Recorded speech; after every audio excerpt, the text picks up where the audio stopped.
ఒకసారి మీ బైబిల్ తెరిచి చూడండి. యోబు గ్రంథం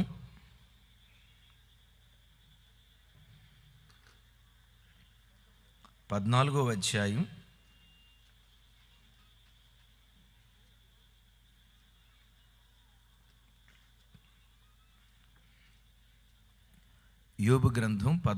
అధ్యాయం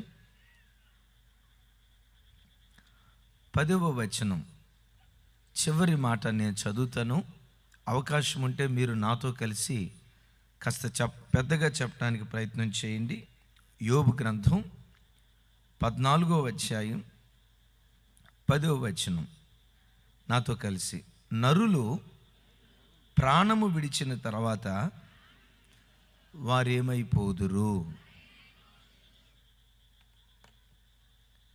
ఒకవేళ ఈరోజు వాక్యం వినబోయే మీరు, పాస్టర్ గారు ప్రసంగం స్టార్ట్ చేయటమే సావును గూర్చి స్టార్ట్ చేస్తున్నాడేంటి అని ఎవరూ భయపడద్దు. అమ్మా, మీలో ఎవరు తొందరగా చావరు. ఆడవాళ్ళు అసలు తొందరగా చావరు. ఒక మాట అడుగుతా, ఆడవాళ్ళు తొందరగా చచ్చిపోతారా, మగవాళ్ళు తొందరగా చచ్చిపోతారా? మగవాళ్ళే. ఎందుకు చెప్పమ్మా? మగవాళ్ళే తొందరగా ఎందుకు చచ్చిపోతారంటే చంపేది మీరు గనక. అందుకని వాళ్ళు తొందరగా చచ్చిపోతారు. అదేం కాదు, కానీ మా అయ్యగారు చాలా పెద్ద మనిషి, పెద్ద మాట చెప్పారు. మగవాళ్ళు పెద్దోళ్ళు కదా, అందుకని తొందరగా చచ్చిపోతారంట. రైట్ అయ్యగారు. అమ్మగారు వచ్చిందా ఈ ప్రార్థనకి? సరే, మంచిది. భక్తుడైన యోబు మనసులో ఒక ఆలోచన పుట్టింది. ఏ ఆలోచన పుట్టిందంటే, నరులు మరణమైన తర్వాత వారు ఏమైపోతారు? యోబు కళ్ళ ముందు కొడుకులు చనిపోయారు, కూతుర్లు చనిపోయారు, తల్లి తండ్రి ఇంకా అనేక మంది తన బంధుజనం తను చూస్తూ ఉండగా తన కళ్ళ ఎదుట అనేక మంది చనిపోయారు. ఈ మరణాలన్నీ యోబు తన కళ్ళతో చూసిన తర్వాత మనసులో ఒక ఆలోచన ప్రారంభమైంది. ఇన్ని వేల మంది చనిపోతున్నారు కదా, ఇన్ని కోట్ల మంది భూమి మీద పుట్టి చనిపోతున్నారు కదా, అసలు చనిపోయిన ఈ మనుషులందరూ మరణమైన తర్వాత వార్తలు మన చెవులతో వినలేదు. ఎంతమంది మరణాన్ని మన కన్నులారా మన కళ్ళతో చూడలేదు. మన కళ్ళ ఎదుట ఇన్ని వందల మంది చనిపోతూ ఉంటే ఈ స్థలంలో కూర్చున్న మనం కూడా ఒకసారి ఆలోచించాలి. మరణించిన తర్వాత మనుషుడు ఏమవుతున్నాడు? 20 సంవత్సరాలు 30 సంవత్సరాలు భూమి మీద బ్రతుకుతున్నాడు. బ్రతికిన మనిషి చనిపోయిన తర్వాత ఎక్కడికి వెళ్తున్నాడు, ఏమవుతున్నాడు? ఈ ప్రశ్న, ఈ ఆలోచన ప్రతి మనిషి మనస్సులో నిశ్చయంగా బయలుదేరునుగాక.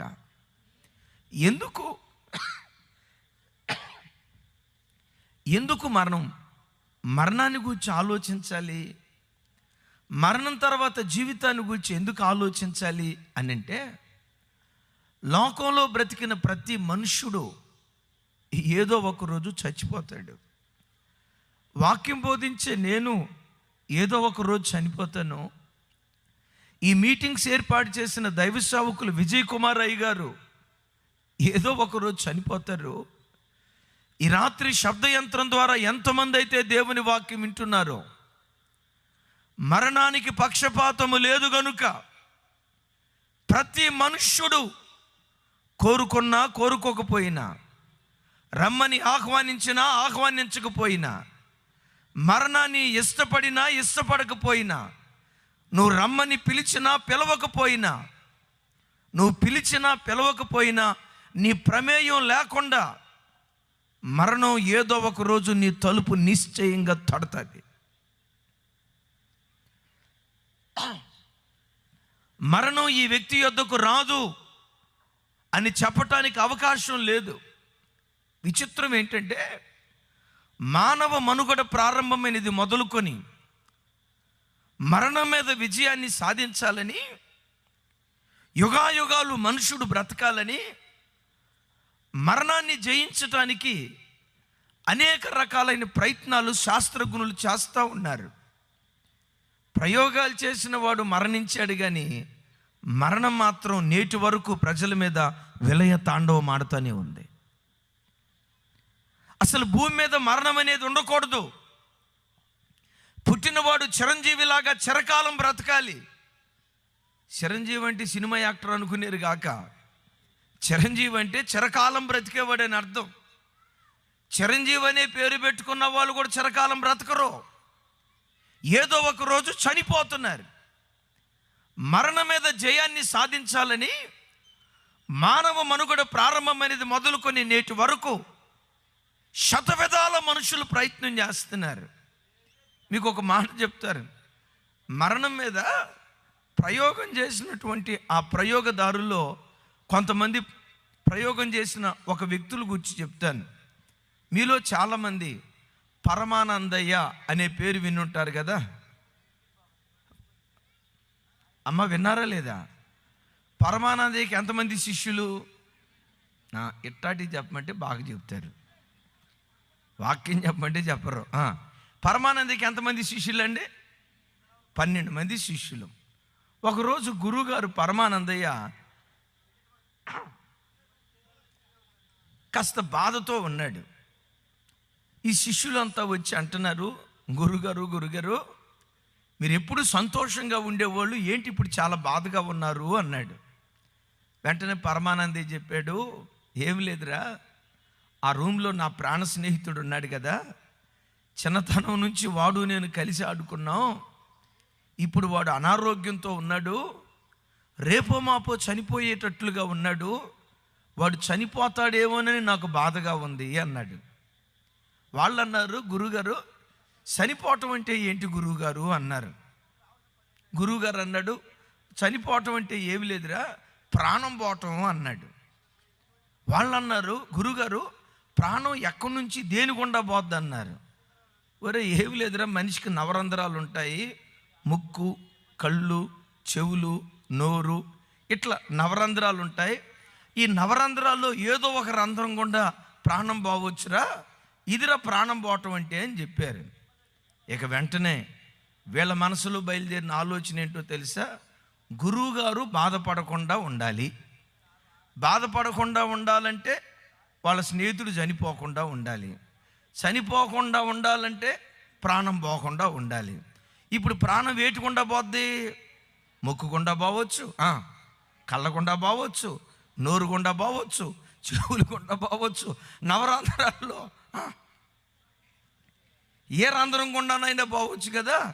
వీళ్ళు గురువుగారు అట్లా పోవటంతో గురువుగారి శిష్యుడు మంచం మీద పడుకొని ఉంటే ఒకడొచ్చి గట్టిగా ముక్కు పోసాడు, ఇంకొకడు వచ్చి గట్టిగా చెవిలో వేలు పెట్టాడు, ఇంకొకడు వచ్చి నోరు తెరవకుండా గట్టిగా మూసాడు. పండుకున్న ఈ శిష్యుడికి అర్థం కాల, అమ్మో వీళ్ళేదో చేస్తున్నారని చెప్పి కాళ్ళు చేతులు మంచానికి వేసి టపా టపా టపా టపా కొడుతున్నాడు. వీళ్ళు అంటున్నారు, కదలకో ప్రాణం పోతే, కదలకో ప్రాణం పోతే, నీ ప్రాణం పోకుండా మేము బిగపడుతున్నావు, నువ్వు కదలకో అని ఒకడు ముక్కు మోస్తాడు, ఇంకొకడు చెవు మోస్తాడు, ఇంకొకడు నోరు మోస్తాడు. ఈ శబ్దాలన్నీ విని పరమానందయ్య గారు రానే వచ్చాడు. చూశాడు, స్నేహితుడు కాళ్ళు చేతులు టపా టపా కొట్టుకుంటున్నాడు. ఒకడు ముక్కు మూసాడు, ఇంకొకడు కళ్ళు మూసాడు, ఇంకొకడు చెవులు మూసాడు. గురువుగారు వచ్చి, రే ఏం చేస్తున్నారా మీరంటే, వీళ్ళు అంటారు, గురువుగారు మాట్లాడొద్దు, సైలెన్స్ ప్లీజ్, ప్రాణం పోకుండా కాపాడుతున్నాం, మీరు సైలెంట్గా ఉండండి అన్నాడు. వాడంట వాళ్ళని చూసి గురువుగారు అంటాడు, రే 2-3 రోజుల్లో చచ్చిపోతాడు అనుకునేవాడిని, మీ మహా తెలివిని బట్టి ఇప్పుడే చచ్చిపోయేటట్టున్నాడు రా, మరి వదిలేయండిరా, ప్రాణం పోవాలనుకుంటే నవరంధ్రాలు కాదు లేని రంధ్రాన్ని కూడా కల్పించుకొని పోతరా బాబు, ఎట్లాంటి పనులు చేయొద్దు అన్నారు. ఇప్పుడు మీకు చెప్తున్న మాట ఏంటంటే, మరణాన్ని జయించాలని పరమానందయ్య శిష్యులు కూడా పరమానందయ్య శిష్యులు కూడా ప్రయత్నం చేశారు. సఫలమయ్యారా విఫలమయ్యారా? సఫలమయ్యారా? సఫలమయ్యారో లేదో తెలియాలంటే అమ్మ ఒక 10 నిమిషాలు గట్టిగా ముక్కు నోరు మూసుకోమ్మా, ఆ తర్వాత చెప్పు సఫలమయ్యారో విఫలమయ్యారో. రైట్. మానవ మనుగడ ప్రారంభమైనది మొదలుకొని మరణం ఎవడికి ఇష్టమండి? మరణాన్ని ఎవడు కోరుకుంటాడండి? ప్రతి మనిషి మరణము నా యొద్దకు రాకూడదు అనే కోరుకుంటాడు. అయితే కోరుకున్నా కోరుకోకపోయినా ప్రతి మనుష్యుడు ఏదో ఒక రోజు చనిపోతున్నాడు, మరణిస్తున్నాడు. యోబు మనసులో బయలుదేరిన ఆలోచన ఏంటంటే, మరణమైన తర్వాత, ప్రాణము విడిచిన తర్వాత నరుడు ఏమైపోతాడు అనే ఒక ఆలోచన యోబు మనస్సులో ప్రారంభమైంది. బిడ్డలారా, మరణమైన తర్వాత మనుషుడు ఏమవుతాడు అనే ఈ విషయాన్ని గురించి ప్రపంచ దేశాల్లో రకరకాల వాదనలు, భిన్నమైన వాదనలు ప్రపంచ దేశాల్లో ఉన్నాయి. లోకంలో హేతువాదకులు అని ఉన్నారు.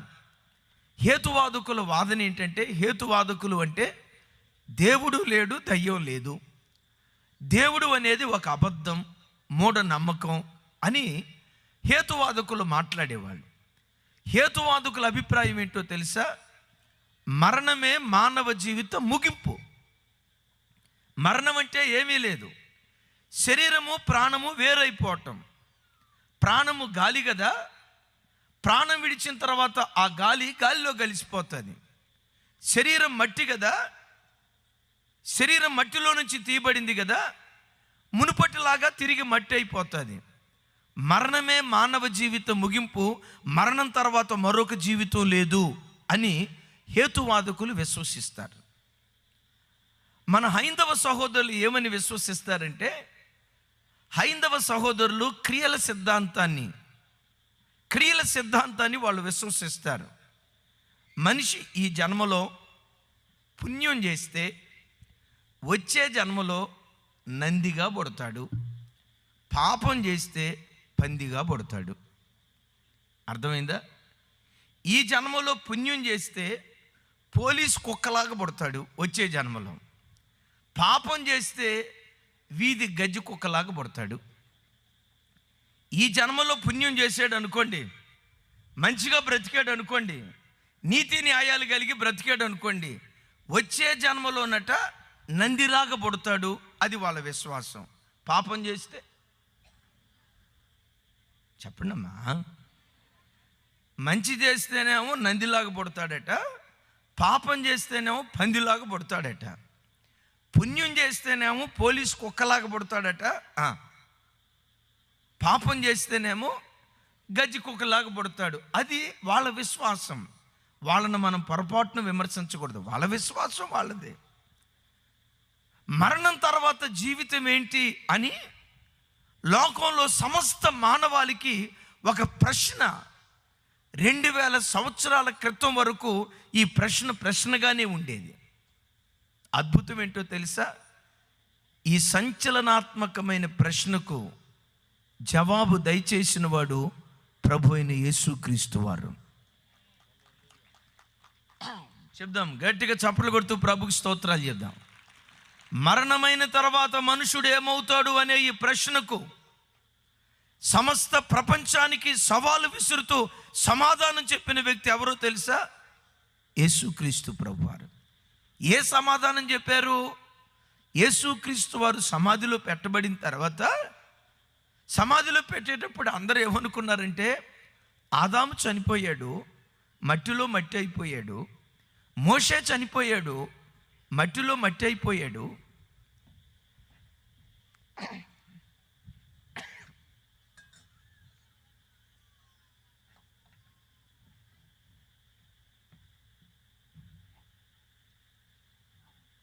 తమ్ముడు ఇంకొంచెం వేడికి తీసుకుని. ప్రైజ్ ది లార్డ్, హల్లెలూయా. అందరూ నా వైపు చూడండి. నేను దగ్గుతున్నందుకు మీరు ఎవరు భయపడొద్దు. ఈ దగ్గు ఆ దగ్గు కాదు. అమ్మా నా వైపు చూడండి. అయ్యగారు విజయ్ కుమార్ గారు, ఈ దగ్గు మామూలు దగ్గు అయ్యగారు.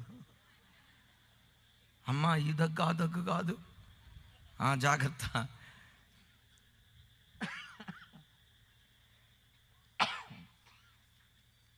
Praise the lord. హల్లెలూయా.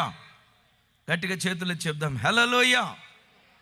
యేసు ప్రభు వారిని సమాధిలో పెట్టేటప్పుడు వాళ్ళందరూ ఆలోచన ఏంటంటే, మహానుభావులు అనేవారు చనిపోయారు.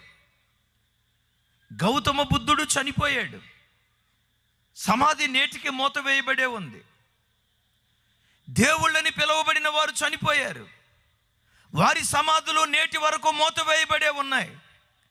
యేసుక్రీస్తును సమాధి చేసేటప్పుడు కూడా అందరి సమాధులు ఎలాగ మూతవేయబడి ఉంటాయో ఈయన సమాధి కూడా అలాగే మూతవేయబడి ఉంటుంది అని వాళ్ళు అనుకుంటూ ఉంటే, మూడవ రోజు ఆదివారం తెల్లవారుతూ ఉండగా సమాధిలో పెట్టబడిన యేసుక్రీస్తు సమాధి గుండెను చీల్చి, మరణమా నీ ముల్లెక్కడ, మరణమా నీ విజయం ఎక్కడని మరణపు ముళ్ళును విరిచి మృత్యుంజయుడే యేసుక్రీస్తు ప్రభు వారు తిరిగి లేచారు.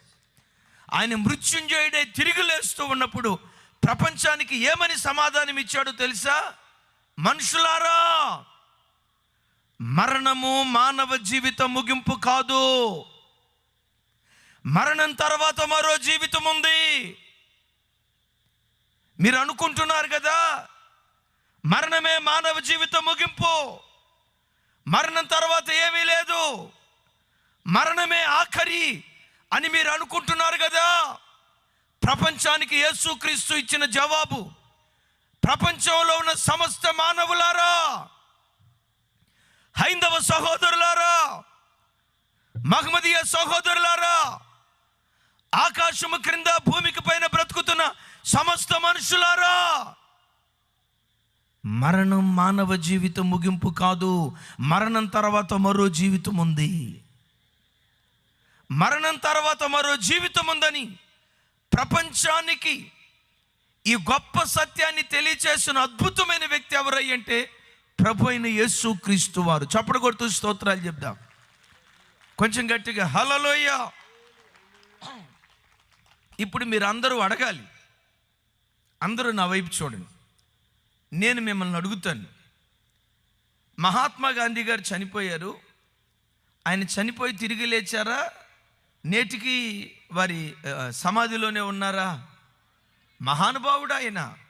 భారతదేశానికి స్వతంత్రాన్ని సంపాదించి పెట్టే విషయంలో ప్రాణాన్ని దారపో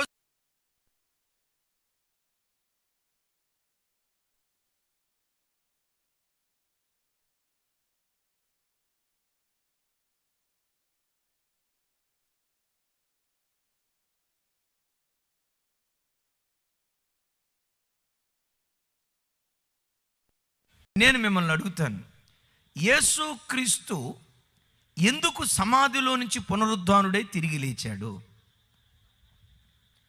తెలిసిన వాళ్ళు చేయొద్దండి.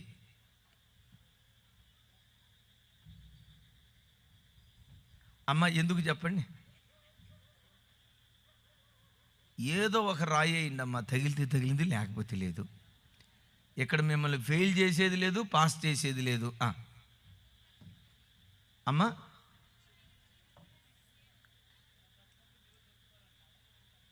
కొంచెం గట్టిగా చెప్పండి అయ్య గారు. సారీ, నేను లేచినట్లు మీరు లేస్తారు అని చెప్పడానికి ఆయన తిరిగి లేచాడు. కరెక్టే కొంతవరకు. ఇంకా థ్యాంక్ యూ అయ్య గారు. నిత్య జీవం ఉందని తెలియచేయటానికి. ఇంకా మరి నిత్య జీవం ఉందని తెలియజేయటానికి గాంధీ గారు కూడా లేవచ్చుగా. ఏమండి, మరణం తర్వాత మరో జీవితం ఉందని తెలియచేయటానికి గౌతమ్ బుద్ధుడు కూడా లేవచ్చు కదా.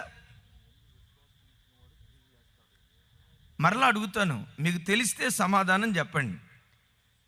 ఈ ప్రపంచంలో యేసుక్రీస్తు ఒక్కరే మరణాన్ని జయించి, మరణపు కోరలను విరిచి, మరణమా నీ ముల్లెక్కడ, మరణమా నీ విజయం ఎక్కడని మరణపు ముళ్ళును విరిచి యేసుక్రీస్తు ఒక్కడే సజీవంగా తిరిగి లేచాడు.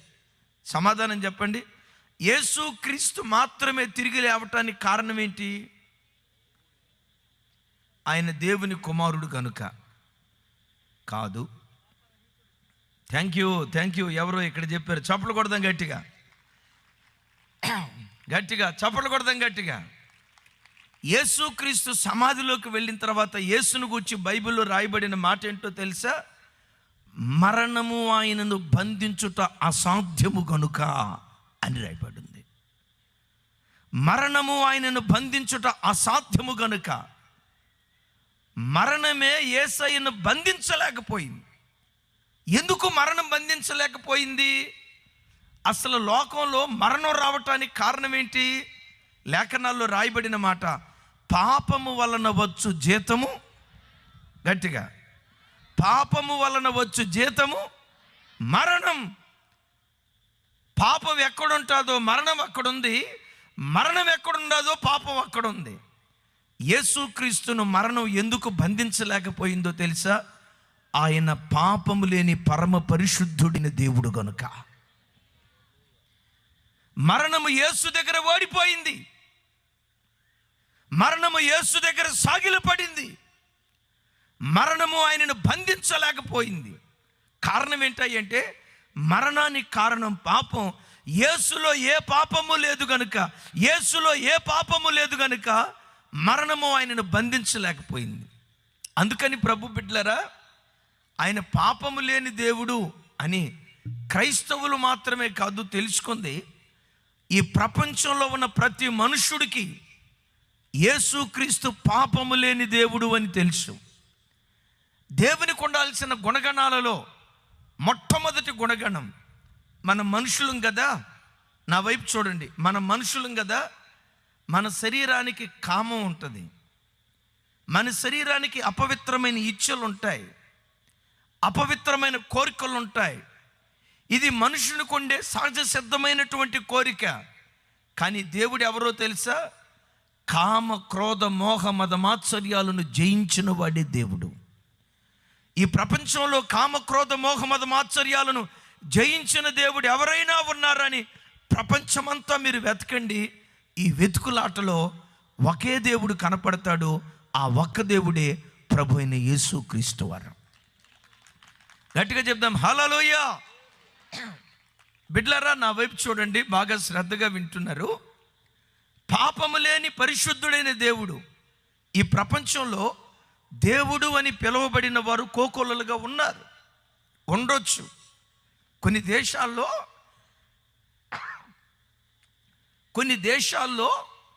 దేవుళ్ళకి ఏం కొదువు కాదు, దేవతలకి ఏం కొదువు కాదు.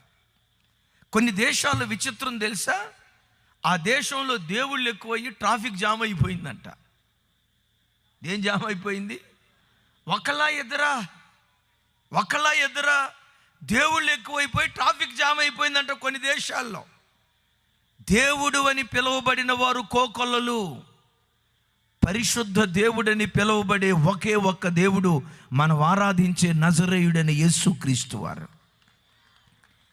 యేసుక్రీస్తును మనం ఎందుకు నమ్మాలో తెలుసా? దైవత్వపు గుణగణాలు యేసులో తప్ప ప్రపంచంలో మరెవ్వరిలో లేవు. దేవునికి ఉండాల్సిన పవిత్రత, దేవునికి ఉండాల్సిన ప్రేమ, దేవునికి ఉండాల్సిన ఓర్పు, దేవునికి ఉండాల్సిన సహనం, దేవునికి ఉండాల్సిన ఆ నీతి యేసులో తప్ప ప్రపంచంలో ఎక్కడైనా వెతకండి. అందుకనే తండ్రి అయిన యెహోవాని గురించి బైబిల్ ఏమని రాసిందో తెలుసా?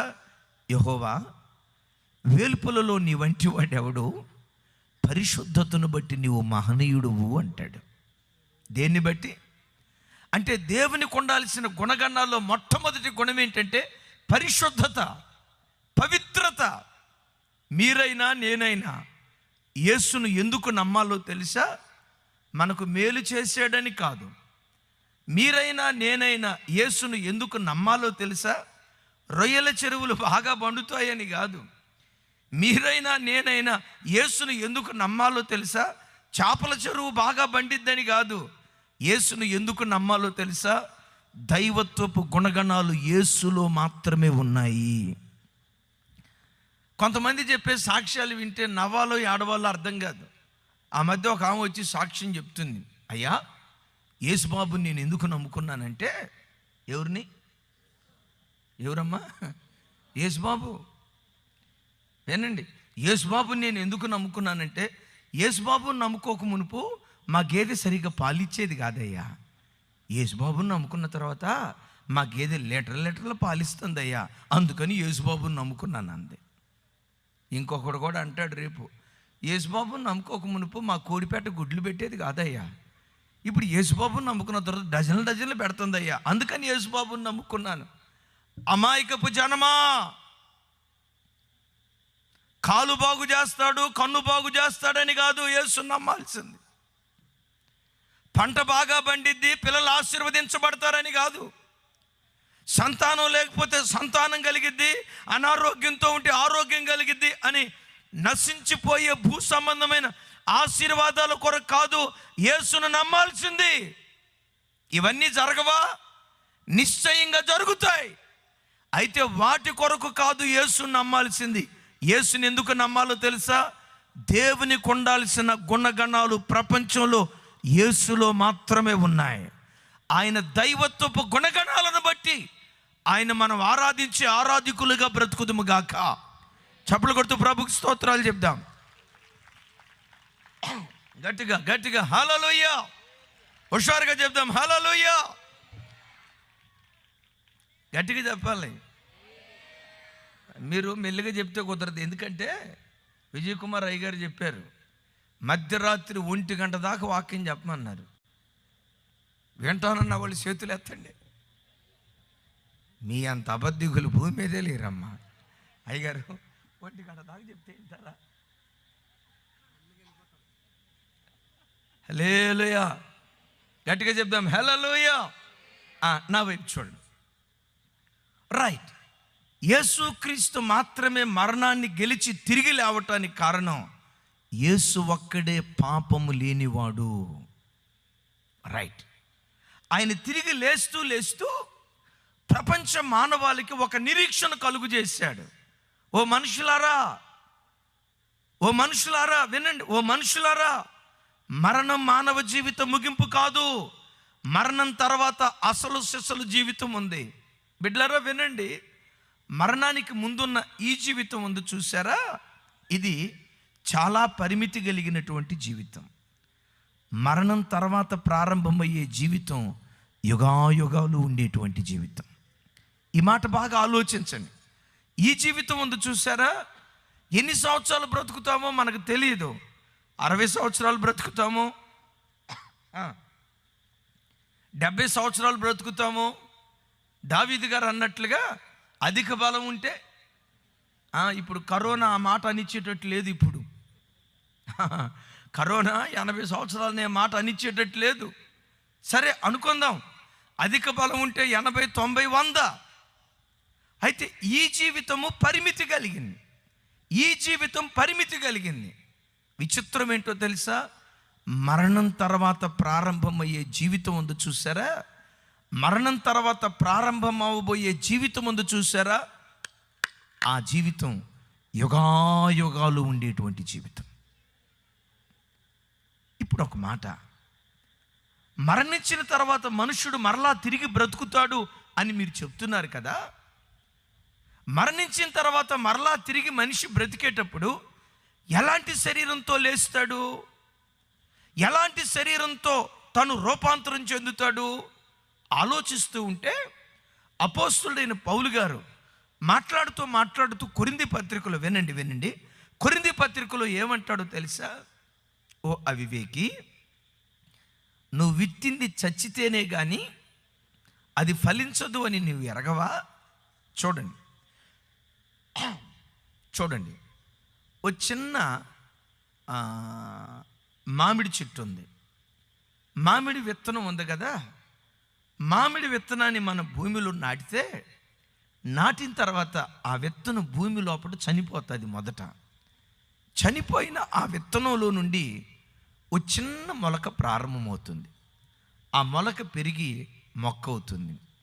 ఆ మొక్క పెరిగి ఓ చిన్నపాటి చెట్టు అవుతుంది. ఆ చెట్టు పెరిగి మహావృక్షంగా మారిపోయింది. ఇంత మహా గొప్ప వృక్షం దేనిలో నుంచి వచ్చింది అంటే ఇంత మహా గొప్ప వృక్షం చెప్పండి దేనిలో నుంచి వచ్చింది? ఒక చిన్న విత్తనంలో నుంచి వచ్చింది.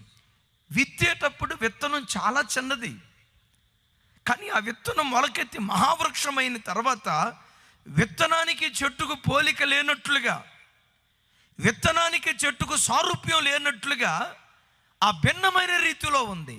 అంటాడు మృతుల పునరుద్ధానము అలాగే అంటాడు. అక్కడ దాకా ఎందుకండి? మీరు ఎరుగుదురు, సీతాకోక చిలుకగా మారక మునుపు అది ఒకప్పుడు ఏమై ఉంది? కొంచెం గట్టిగా చెప్పాలి. గొంగలి పురుగు. గమనించండి, ప్రత్యేకంగా స్త్రీలు సహోదరులు భర్తకు భయపడతారో లేదో నాకు తెలియదు, కానీ చెప్పండి అమ్మ గొంగలి పురుగు కూడా భయపడరా మీరు? మా తల్లులే. మరి భర్తకమ్మా పెళ్ళైన కొత్తలో భయపడ్డారమ్మా. సరే హల్లెలూయా. సరే చూడండి బిడ్డలారా, గమనించండి. గొంగలి పురుగు అది చూడటానికి చాలా అసహ్యంగా ఉంటుంది. దాన్ని చూస్తేనే మనిషిలో ఒక ఎలర్జెటిక్ ఫీలింగ్ వస్తుంది. అయితే ఆ అసహ్యంగా ఉన్నటువంటి ఆ గొంగలి పురుగులో నుండి పునరుద్ధానం తర్వాత అందమైన సీతాకోక చిలుక ఎంత అందంగా ఉంటుంది.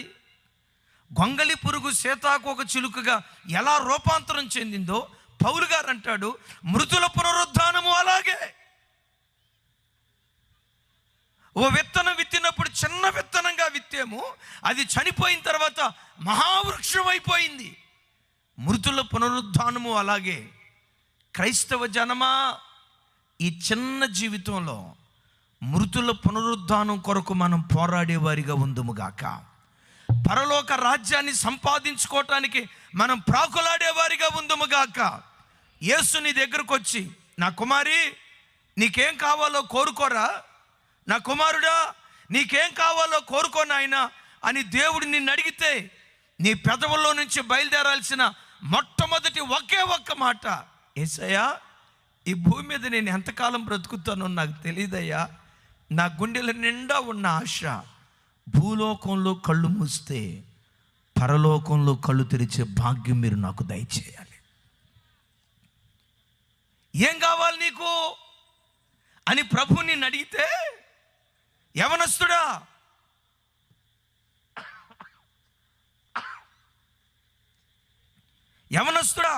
ఏం కావాలి నీకు అని ప్రభు నిన్ను అడిగితే, మీరైనా నేనైనా దేవుడు నా దగ్గరకు వచ్చి, అయ్యా జెర్మియా నీకేం కావాలో కోరుకోయ్యా అంటే, ప్రభా 100 సంఘాలు కట్టాలి, 1000 మంది సేవకులను తయారు చేయాలి, లక్షల మందికి దేవుని వాక్యాన్ని ప్రకటించాలి.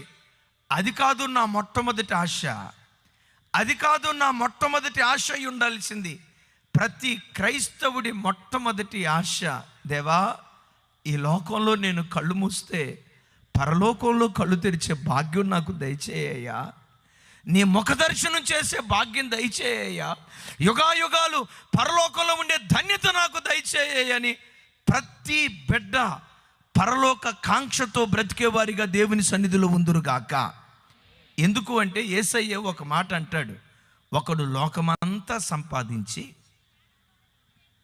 అమ్మ అందరూ చెప్పండి, ఒకడు లోకమంతా సంపాదించి తన ప్రాణాన్ని పోగొట్టుకుంటే వాడికి ఏమి లాభం? ఇప్పుడు అనుకోండి, నేనున్నాను, 1000 సంఘాలు కట్టాను అనుకోండి, కొన్ని వేల మంది దైవ సేవకులను తయారు చేశాను అనుకోండి, కోట్ల మంది ప్రజలకు దేవుని వాక్యాన్ని ప్రకటించాను అనుకోండి. ఇంత సేవ చేసి నా ఆత్మ పరలోకానికి వెళ్లకుండా పాతాళానికి వెళ్ళింది అనుకోండి. ఇంత సేవ చేసి, ఊరిలో ఒక మాట ఉంది కదా, ఎంత బతుకు బతికి, బాగా చెప్పారు, ఇంత బతుకు బతికి ఇంటి వెనక చచ్చిపోయాడు అంటారు చూసారా. దేవుడు నా సేవను కాదు ముందు కోరుకునేది.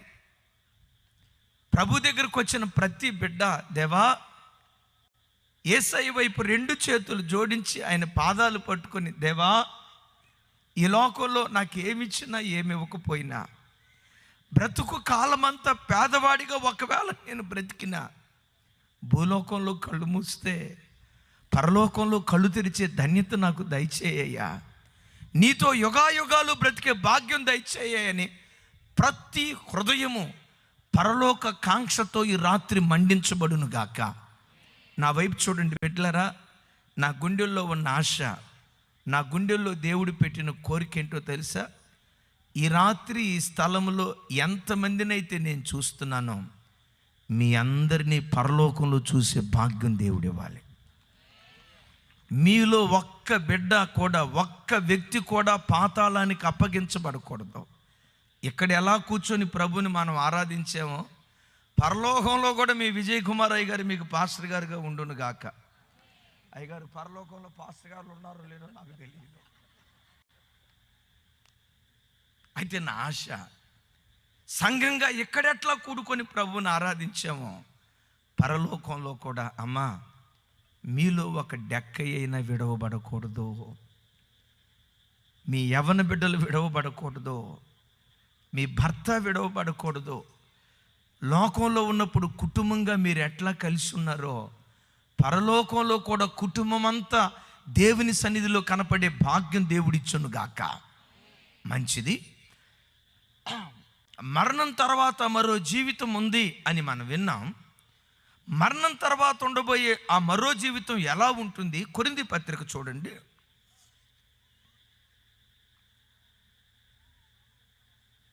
ఎవరైనా మైక్లో చదవండి ఒకసారి నేను చెప్పబోయే మాటలు.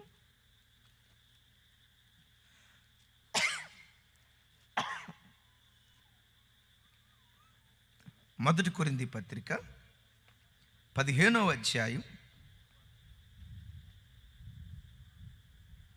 42వ వచనం నుంచి 44వ వచనం వరకు వ్రాయబడిన మాటలు మైక్లో చదువుతారు, అందరూ గమనించగలరు దయచేసి.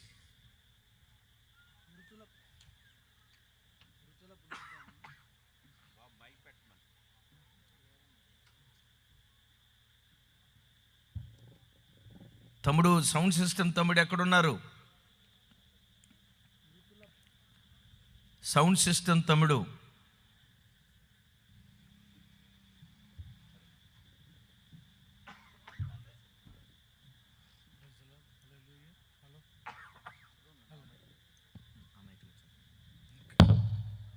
హల్లెలూయా.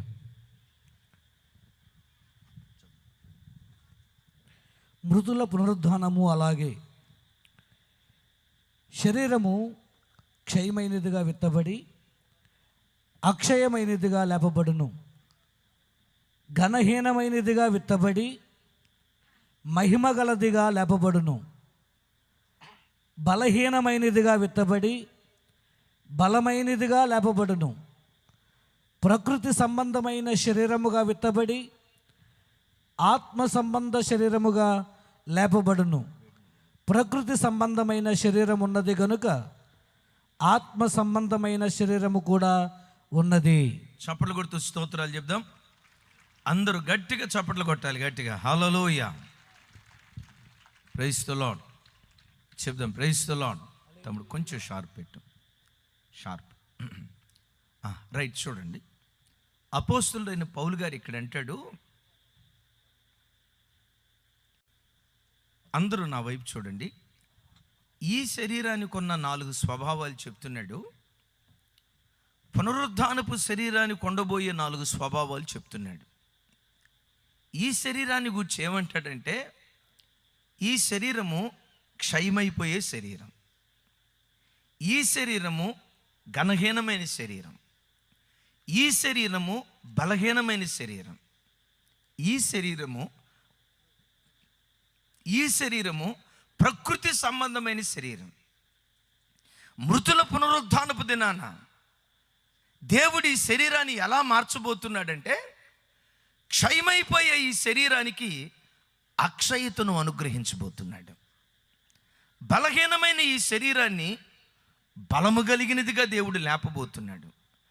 ఘనహీనమైన ఈ శరీరాన్ని మహిమ కలిగిన దానిగా దేవుడు లేపబోతున్నాడు. ప్రకృతి సంబంధమైన ఈ శరీరం ఆత్మ సంబంధమైన శరీరంగా లేపబడబోతుంది అంటాడు. Praise the Lord. బిడ్డలారా, ఈ శరీరం ఎలాంటిదంటే క్షయమైపోయే శరీరం. క్షయమైపోవటం అంటే ఇప్పుడు ఒక ఇనుముంది. ఇనుమును అట్లా ఎండలో వేసాం. ఎండకు ఎండి, వానకు తడిచి, మంచుకు నానింది అనుకోండి, ఇనుమంతా ఏమైపోద్ది? కొంచెం గట్టిగా. ఇనుమంతా ఏమైపోద్ది? తుప్పు బట్టి పాడైపోతుంది. అలాగే దేవుని బిడ్డలారా, ఈ వాక్యం వింటున్న మన శరీరం కూడా ఎలాంటిదంటే ఇనుము తుప్పు పట్టిపోయినట్లుగా ఈ శరీరము కాలానుగుణంగా క్షయమైపోతుంది. 18 సంవత్సరాల వయసులో నేను ఉన్నప్పుడు, విజయ్ కుమార్ అయ్య గారు ఉన్నప్పుడు లేడి పిల్లలాగా పరిగెత్తేవాళ్ళం. ఇప్పుడు పరిగెత్తమను. ఎందుకు? శరీరంలో ఉన్న బలం క్షీణించిపోయింది. అక్కడ వృద్ధ తల్లులు భలే చక్కగా వాక్యం వింటున్నారు. అమ్మ, దేవుడు మిమ్మల్ని దీవించి కాక తల్లి, బహు చక్కగా వాక్యం వింటున్నారు. గమనించండి, ఇప్పుడు ఆ తల్లులు ఉన్నారు చూసారా, 2 కళ్ళకు బదులు 4 కళ్ళు వచ్చినాయి. ఎందుకు చెప్పండి? రేపు మనందరికీ రావాల్సిందే ఏముంది? ఆల్రెడీ. ఎందుకు? ఇది క్షయమైపోయేటువంటి శరీరం. సంవత్సరాలు గడిచే కొద్దీ బలం క్షయమైపోతుంది, ఆరోగ్యం క్షయమైపోతుంది. కానీ ప్రభు బిడ్డలారా, దేవుడు నీకు ఇచ్చిన ఈ విలువైన జీవితంలో దేవునిని నమ్మి ఆయన పట్ల భయభక్తులు కలిగి నమ్మకంగా నువ్వు బ్రతికితే మృతుల పునరుద్ధానపు దినాన దేవుడు నీకు అక్షయమైన శరీరాన్ని అనుగ్రహించబోతూ ఉన్నాడు. అక్షయమైన శరీరం అంటే ఇంకా మరెన్నడూ అది క్షీణించదు. దేవుడు ఇవ్వబోయే పునరుద్ధానపు శరీరానికి క్షయత అనేది రాదు. అక్కడ దాకేందుకు మనం ఆరాధించే మన దేవుడిని గూర్చి అపోస్తలుడైన పౌలు గారి పత్రికలో మాట్లాడుతూ అక్షయుడు, అదృశ్యుడు, దేవుని గురించి ఏమంటాడంటే అక్షయుడు, అదృశ్యుడు అంటాడు. మనం ఆరాధించే దేవుడు ఎవరంటే అక్షయుడు. ఈ అక్షయుడైన దేవుడు ఎప్పటి నుంచి ఉంటా ఉన్నాడు? పర్వతాలు పుట్టక మునుపు నుంచి ఉన్నాడు, సముద్రం కలగక మునుపు నుంచి ఉన్నాడు. ఈ ప్రకృతిలో కంటికి కనబడే పదార్థం ఏది సృజించబడక మునుపు నుండి ఆది నుంచి ఉన్నాడు. ఆది నుంచి ఉన్న దేవుని ద్వారా కలిగిన ప్రతిదీ వస్త్రము వలె పాతగిల్లిపోతూ ఉంది. కీర్తనలో భక్తుడు అంటాడు, అయ్యా, నీవు కలుగు చేసిన ఆకాశం, నీవు కలుగు చేసిన మనుష్యుడు, నీవు కలుగు చేసిన భూమి వస్త్రము వలె పాతగిల్లిపోతుంది, నీవు మాత్రం నిరంతరము ఏకరీతిగా ఉన్నావు అంటాడు. Praise the Lord. నిరంతరము ఆయన ఎలా ఉన్నాడు? అక్షయుడు కదా, ఆదిలో ఎలా ఉన్నాడో ఇప్పుడు అలాగే ఉన్నాడు. ఇప్పుడు ఎలా ఉంటాడో రేపు మనం పరలోకానికి వెళ్ళిన తర్వాత కూడా యేసయ్య అలాగే ఉంటాడు. ఎందుకంటే మనం ఆరాధించే దేవుడు అక్షయుడైనటువంటి దేవుడు. భూమి వస్త్రం వలె పాతగిలిపోయినా, ఆకాశం వస్త్రం వలె పాతగిలిపోయినా, పంచభూతాలు వస్త్రం వలె పాతగిలిపోయినా, మీరు నేను ఆరాధించే యేసుక్రీస్తు నిరంతరము ఏకరీతిగా ఉన్నాడు ఆయన. అందుకనే యెషయా గ్రంథకర్త అంటాడు కదా, యెషయా గ్రంథంలో రాయబడిన మాట, మలాకీ గ్రంథంలో రాయబడిన మాట, యెహోవానైన నేను మార్పు లేని వాడను అంటాడు. ఏమంటాడండి? కొంచెం గట్టిగా. యెహోవానైన నేను మార్పు లేని వాడను. యుగ యుగాలు ఆయన ఒకే రీతిగా ఉండేవాడు. అక్షయుడు ఆయన. యేసుక్రీస్తు ఆయన యందు విశ్వాసం ఉంచిన ప్రతి బిడ్డకు మృతుల పునరుద్ధానపు దినాన ఆయన ఎలా అక్షయుడో అక్షయమైన శరీరాన్ని ప్రభు మనకివ్వబోతూ ఉన్నాడు. అయితే వినండి, మృతుల పునరుద్ధానపు దినాన అక్షయమైన శరీరాన్ని దేవుడు మనకి ఇవ్వాలంటే క్షయమైపోయే ఈ దేహంతో ఉన్నప్పుడే అక్షయమైన గుణాన్ని మనం సంపాదించుకోవాలి. క్రైస్తవ జీవితంలో అక్షయమైన గుణం ఏంటి? నా వైపు చూడండి. పేతురు గ్రంథకర్త మాట్లాడుతూ అంటాడు, ఏమంటాడంటే, స్త్రీ వెలుపటి అలంకారముగా ఉండక సాధువైనట్టి మృదువైనట్టి గుణమను చెప్పాలమ్మా, గుణమను అక్షయ అలంకారము మీకు అలంకారంగా ఉండాలి. అది దేవుని దృష్టికి మిగుల విలువ కలిగింది అంటాడు. దేవుని బిడ్డలారా, ఇక్కడ అపోస్తుడైన పేతురు గారి మాటలో క్రైస్తవ జీవితంలో అక్షయమైన అలంకారం ఏంటో తెలుసా? సాధువుగా ప్రతి క్రైస్తవుడు బ్రతకాలి, మృదు భాషగా ప్రతి క్రైస్తవుడు బ్రతకాలి. గమనించండి, సాధువు అంటే, ఒకవేళ మీరు అనుకోవచ్చేమో, సాధువు అంటే గడ్డం పెంచుకొని జుట్టు పెంచుకొని అదో రంగు బట్టలు వేసుకొని కాళ్ళకు చెప్పులు లేకుండా చేతిలో ఒక దండం పెట్టుకొని గడ్డం పెంచుకొని జుట్టు పెంచుకొని అదో రంగు బట్టలు వేసుకున్న వాళ్ళు కాదు సాధువులు. ఈ ప్రపంచంలో నిజమైన సాధువు ఎవరై అంటే ప్రభు అయిన యేసుక్రీస్తు వారు. యేసుక్రీస్తు వారు అంటారు కదా, నేను సాత్వికుడను దీన మనస్సు గలవాడును. యేసు ప్రభు ఎవరై అంటే సాత్వికుడు, సాధు స్వభావం కలిగిన వాడు. సాధువు అని ఎవరిని అంటారంటే సహించి ప్రేమను పంచేవాడిని సాధువు అంటారు. భరించి ఎదుటివాడి భారాన్ని మోసేవాడిని సాధువు అంటారు. ఎదుటివాడు ఎంత కీడు చేసినా కీడు చేసిన వాడికే చేతులెత్తి మేలు చేసేవాడిని సాధువు అంటారు. ఈ వాక్యం వింటున్న ప్రభు బిడ్డలారా, కొన్నిసార్లు నీ బ్రతుకులో నీ భర్తే నీ కీడు చేయొచ్చు, నీ అత్తే నీ కీడు చేయొచ్చు, నీ ఆడపడిచే నీ కీడు చేయొచ్చు. ఏ పడుచు? ఆడపొడిసే కీడు చేయొచ్చు, ఏడపొడిసే కీడు చేయొచ్చు, ఎవరైనా నీ కీడు చేయొచ్చు. కానీ నీ జీవితంలో నువ్వు నేర్చుకోవాల్సింది ఏంటో తెలుసా? కీడును కీడుతో జయించకుండా కీడును మేలుతో జయించుదుము గాక. ఏం చెప్పండి. నేనేం చెప్పాను? మొత్తం కీడును కీడుతో జయించకుండా.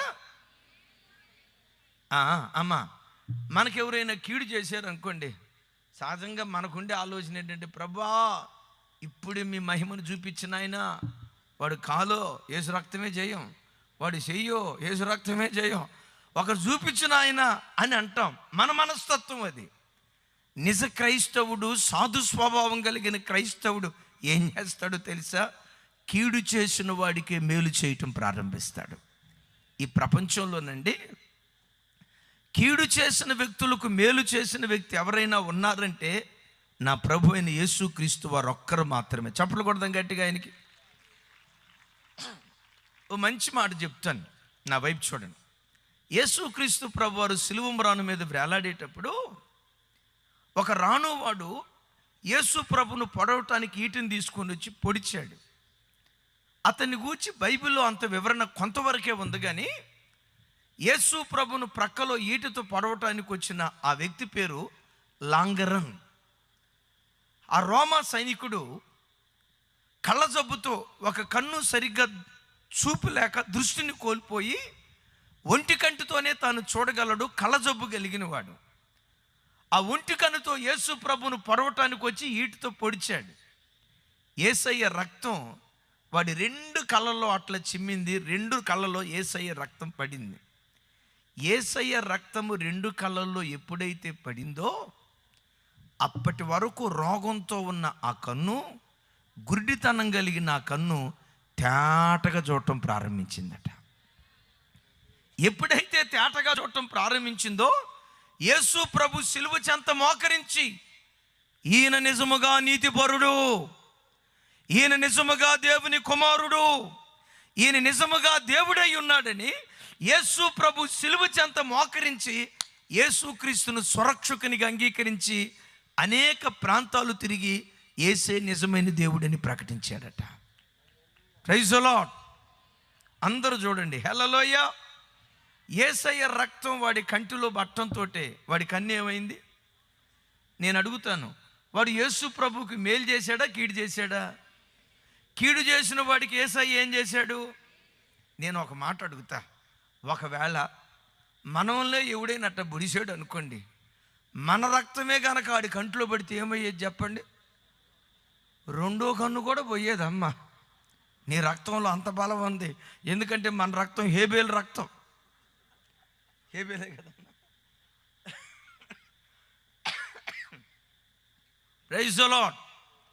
ప్రభు బిడ్డలారా, యేసయ్యను నమ్ముకున్న ఆయన పిల్లలైన మనం సాత్వికులుగా మారాలి, దేన మనస్సు కలిగిన వారిగా మారాలి. అది క్రైస్తవ జీవితంలో నీకు అక్షయ అలంకారం. దేవుడు పేతురు పత్రికలో మాట్లాడుతూ అమ్మా ఎందుకు వచ్చి ఏమంటాడో తెలుసా? అలాగునే అలనాటి స్త్రీలు, అలనాటి పరిశుద్ధ స్త్రీలు తమ భర్తలను పట్టుకొని యజమానుడా అని పిలిచేవాళ్ళట. శారమ తల్లి తన భర్తను పట్టుకొని యజమానుడా అని పిలిచేదట. హల్లెలూయా. వాళ్ళ సాత్వికాన్ని గురించి మాట్లాడుతూ శారమ తల్లి గురించి చెప్తూ వారి భర్తలను పట్టుకొని యజమానుడా అని పిలిచేదట. నా వైపు చూడండి. శారమ తల్లి అబ్రహాం అయిన ఏమని పిలిచేది? కొంచెం సౌండ్ పెట్టాలా? తమ్ముడా నువ్వు కాదు, వాళ్ళు వెనకున్న వాళ్ళు కూడా ఎవరిని? భర్తను పట్టుకొని ఏమని పిలిచేది? నేను అడుగుతా, మీ భర్తలు మీరేమని పిలుస్తున్నారమ్మా?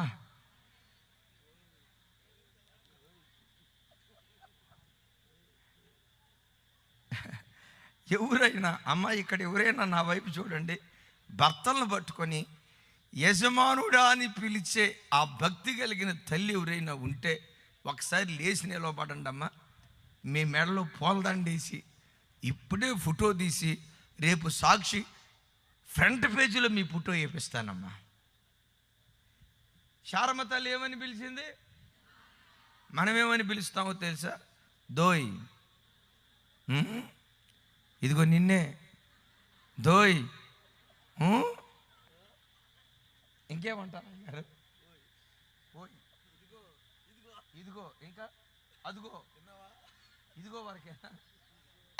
అదిగో అయ్యగారు చెప్తున్నారు, దోయ్ ఇదిగో విన్నావా? మా తల్లి అంటే అక్కడ ఆ పిలుపని కాదు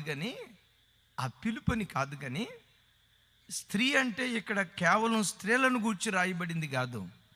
దేవుడు సంఘాన్ని స్త్రీతో పోల్చాడు. సంఘంలో ఉన్న పురుషుడైనా స్త్రీ అయినా నోటి మాట, జీవిత విధానం సాత్వికులుగా బ్రతుకుదురుగాక. చెబుదాం గట్టిగా, హల్లెలూయా. సాత్వికులుగా బ్రతుకుదురుగాక. ఆ సాత్వికము, మృదుత్వము క్రైస్తవ జీవితానికి అక్షయ అలంకారం లాంటిది.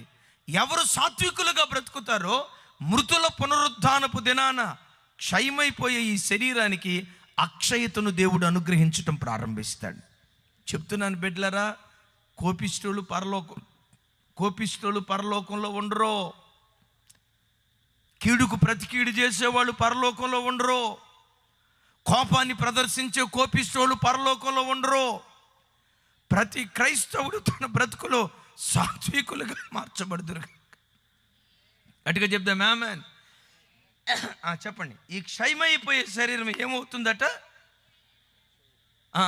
ఈ క్షయమైపోయే శరీరం మృతుల పునరుద్ధానపు దినాన అక్షయ శరీరాన్ని దాల్చి అక్షయుడకు దేవుడున్న ఆ పరలోకంలోకి అక్షయ శరీరాన్ని దాల్చి ఈ దేహం పరలోకానికి ఆరోహణమై వెళ్ళును గాక. రైట్. రెండవది, శరీరం ఎలాంటిదంటే అంటాడు, ఇది ఘనహీనమైన శరీరం. ఘనహీనమైన శరీరము మహిమ కలిగిన శరీరంగా లేపబడుతుంది అంటాడు. అందరూ నా వైపు చూడండి. ఈ శరీరాన్ని ఏ శరీరం అన్నాడు? రెండవదిగా కొంచెం సౌండ్ పెట్టాలమ్మా మీరు. ఏ శరీరము? ఇది ఘనమైన శరీరం. నా వైపు చూడండి. 5 సరే నన్ను వదిలిపెట్టండి. విజయ్ కుమార్ అయ్య గారు 6 అడుగులు ఎత్తు. అయ్యా 6.5. సరే అనుకోండి కాసేపు. 6 అడుగులు ఎత్తు కలిగిన మనిషిని పట్టుకొని దేవుని వాక్యం అంటుంది ఘనహీనమైన శరీరము. విజయ్ కుమార్ గారి ముక్కు భలే చక్కగా ఉంటుంది. కోటేరు ముక్కు, రామశిలక ముక్కు. గమనించండి, ఇంత చక్కటి అందగాన్ని పట్టుకొని, గమనించండి, ఇంత చక్కటి మనిషిని పట్టుకొని, అమ్మ వినండి, కొన్నిసార్లు మనం అంటాం, మేమేంటో తెలుసా, మా కులం ఏంటో తెలుసా. కొంతమందికి అండి, ప్రత్యేకంగా మన దేశంలో ఉన్న ప్రజల్లో కొంతమందికి కులగర్వం భలే ఎక్కువ ఉంటుంది. ఆడికి ఒంటి మీద శంస కండు ఉండదు, కానీ తినటానికి తిండి ఉండదు, కానీ శరీరంలో మాత్రం టన్నులు టన్నులు కులగర్వం. ఒకవేళ ఆ గర్వాన్ని గనక తూకం వేయాలంటే త్రాసులు వేస్తే గొలుసులు కూడా దిగిపోవలసిందే. మనం అనుకుంటాం, అమ్మ కొన్నిసార్లు చూడండి, అద్దం ముందు నిలవబడి కాస్త ముక్కు చక్కగా ఉండేసరికి, రంగు కాస్త బాగుండేసరికి, కాస్త ఎత్తు పొడుగు బాగుండేసరికి, ఆహా నా అంత ఓహో, ఇట్లా అద్దంలో ముందు నిలబడి ఇట్లా తిరుగుతా, చున్నీ మీద వేసుకొని మెలికలు తిరుగుతారు కదా. మానవ శరీరాన్ని గూర్చి దేవుని వాక్యం మాట్లాడుతుంది, ఇది ఘనహీనమైన శరీరం. ఘనహీనమైన శరీరం ఎలా అవుతుందయ్యా? ఒకసారి చూడండి, చచ్చిన చేపకు విలువ ఉందేమో కానీ చచ్చిన మనిషికి విలువ లేదు. ఇప్పుడు మనం చచ్చిపోయామనుకోండి, చచ్చిపోయిన మనిషిని తీసుకొని వెళ్ళి మార్కెట్లో పెట్టి, ఇదిగో సచ్చిన మనిషి నమ్ముతున్నాం కొనండి, సచ్చిన మనిషి నమ్ముతున్నాం కొనండి అని వేలం పాటలాగా పాడండి. సచ్చిన సేవ నివుడు కొనడం, సచ్చిన చేపని కొంచెం గట్టిగా, అమ్మా సచ్చిన చేపను కొంటమే కాదు, లొట్టలు వేసుకొని తింటారు. ఏనుగు బతికున్నా 10 ఏళ్ళు, నువ్వు నా మాట, నేను బతికున్నా 10 ఏళ్ళు అంటావమ్మా. నువ్వు చచ్చిపోతే వినండి, భర్త 2-3 గంటలు జనం కోసం ఏడుస్తాడు. జనం కోసం ఏడుస్తాడు. గమనించండి, సరే ప్రేమతోనే ఏడుస్తాడు. సాయంత్రం అయ్యేసరికి ఎప్పుడు తీసేస్తారు? అయ్యా 50 సంవత్సరాలు కలిసి కాపురం చేశారుగా, 50 సంవత్సరాలు కాపురం చేసిన దానికి ఒక 50 రోజులు ఇంట్లో ఉంచుకోపోయిన నష్టం ఏంటి అని అన్నావి అనుకోండి. ఒరే మెంటలోడా, చచ్చిపోయిన శవాన్ని ఇంట్లో ఎందుకు పెట్టుకుంటావురా? చచ్చిపోయిన చేపని ఇంట్లో పెట్టుకుంటావు. తమ్ముడా, ఎండు చేపలు ఎంతమంది తింటారు? చేతులు ఎత్తండి.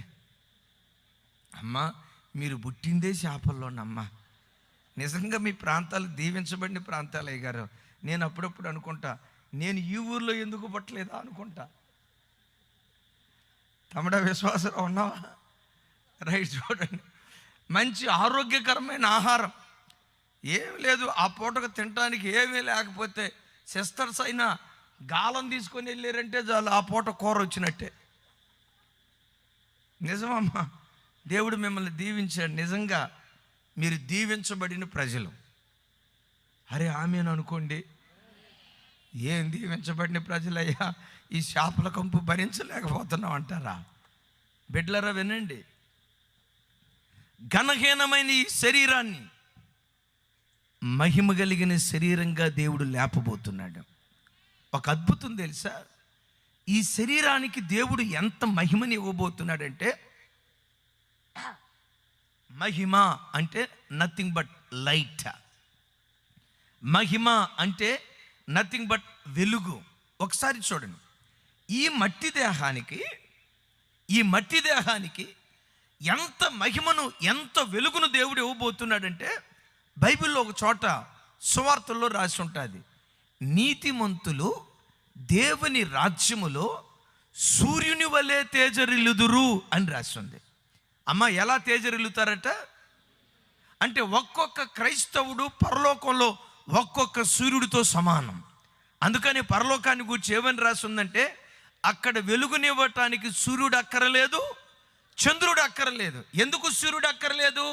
ప్రతి క్రైస్తవుడు పరలోక రాజ్యములో ఓ చిన్నపాటి సూర్యులుగా పరలోకంలో ప్రకాశిస్తూ ఉంటారు. చెప్దాం గట్టిగా, ఆమేన్. పరలోక రాజ్యంలో ఒక్కొక్క క్రైస్తవుడు సూర్యుని వలె ప్రకాశిస్తాడు.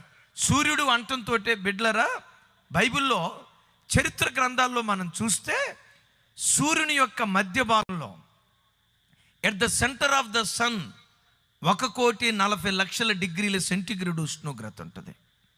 1,40,00,000 డిగ్రీల సెంటీగ్రేడ్ ఉష్ణోగ్రత ఉంటుంది. అంటే సూర్యుడు ఎంత భీకరమైన మహిమతో ఆకాశంలో ప్రకాశిస్తున్నాడో, యేసుక్రీస్తు నమ్ముకున్న ప్రజలు కూడా పరలోకంలో సూర్యుని లాంటి వెలుగును ధరించి, సూర్యుని లాంటి మహిమను ధరించి పరలోక రాజ్యంలో ప్రకాశించబోతూ ఉన్నారు.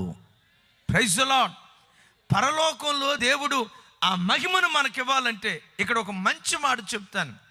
ఇప్పుడు చూడండి, యేసు ప్రభు నమ్ముకున్న వాళ్ళంతా ఒకే మహిమతో ఉంటారా? సేవకులంతా ఒకే మహిమతో ఉంటారా? కొరింథీ పత్రికలో పౌలు గారు అంటాడు, సూర్యుని మహిమ వేరు, చంద్రుని మహిమ వేరు, నక్షత్రాల మహిమ వేరు, వేరు వేరు మహిమలు ధరిస్తారు అని బైబిల్లో రాస్తుంది. ఎలా వేరు వేరు మహిమలు ధరిస్తారు ఆలోచించండి, గమనించండి. ఒకే చర్చికి వస్తున్నారు ఇద్దరు విశ్వాసులు. ఒక విశ్వాసేమో వారానికి వచ్చి 2 సార్లు ఉపవాసం ఉంటాడు. ప్రతి నెల మందిరంలో నమ్మకంగా దశంభాగం ఇస్తాడు. ఇలా మీటింగ్స్ ఎప్పుడైనా ఏర్పాటు చేశారా?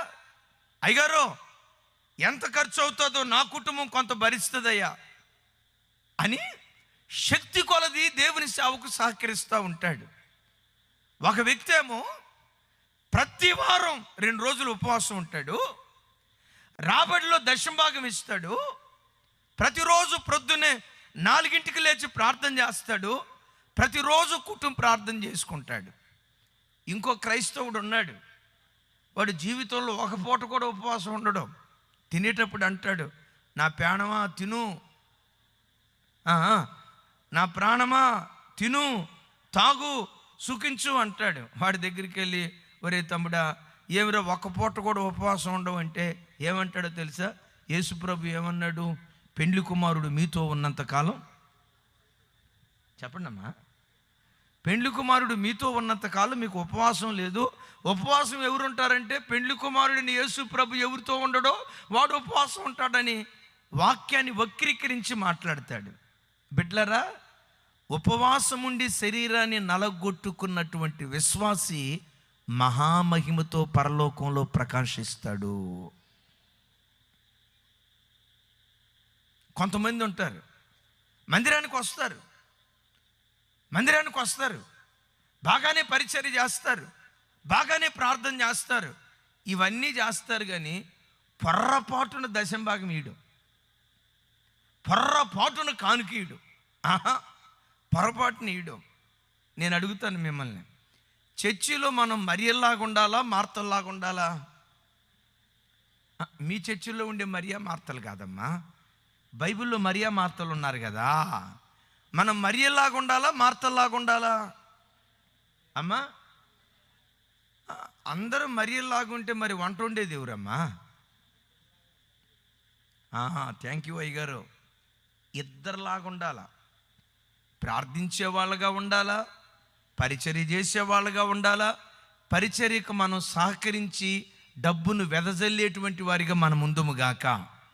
గమనించండి, ఒకటి చేసి ఒకటి చేయలేదు అనుకోండి, ఏమన్నాను? ఒకటి చేసి మరొకటి చేయకపోతే ఏం జరిగిద్దో చెప్తాను. ఆ మధ్య అంట బట్టతలైన బర్త్డేకి, ఎవరిది బర్త్డే? బట్టతలైన బర్త్డేకి దువ్వెను గిఫ్ట్గా ఇచ్చారంట.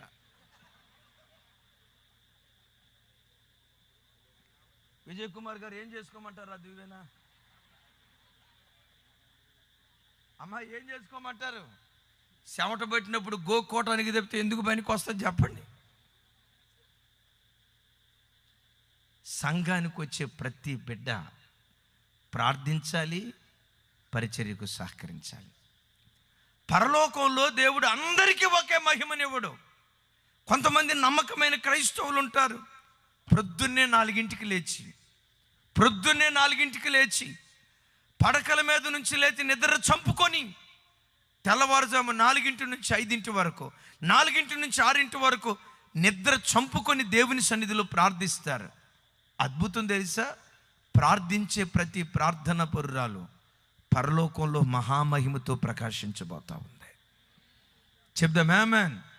కొంచెం గట్టిగా చెప్దాం ఆమేన్. ఇప్పుడు మోషే 40 రోజులు సినాయి పర్వతం మీద ప్రార్థన చేశాడు. ఏ ప్రార్థన? ఉపవాసం ఉండి, కడుపు చంపుకొని, ఆకలి చంపుకొని, నిద్ర చంపుకొని 40 రోజులు ఉపవాసం ఉన్నాడు.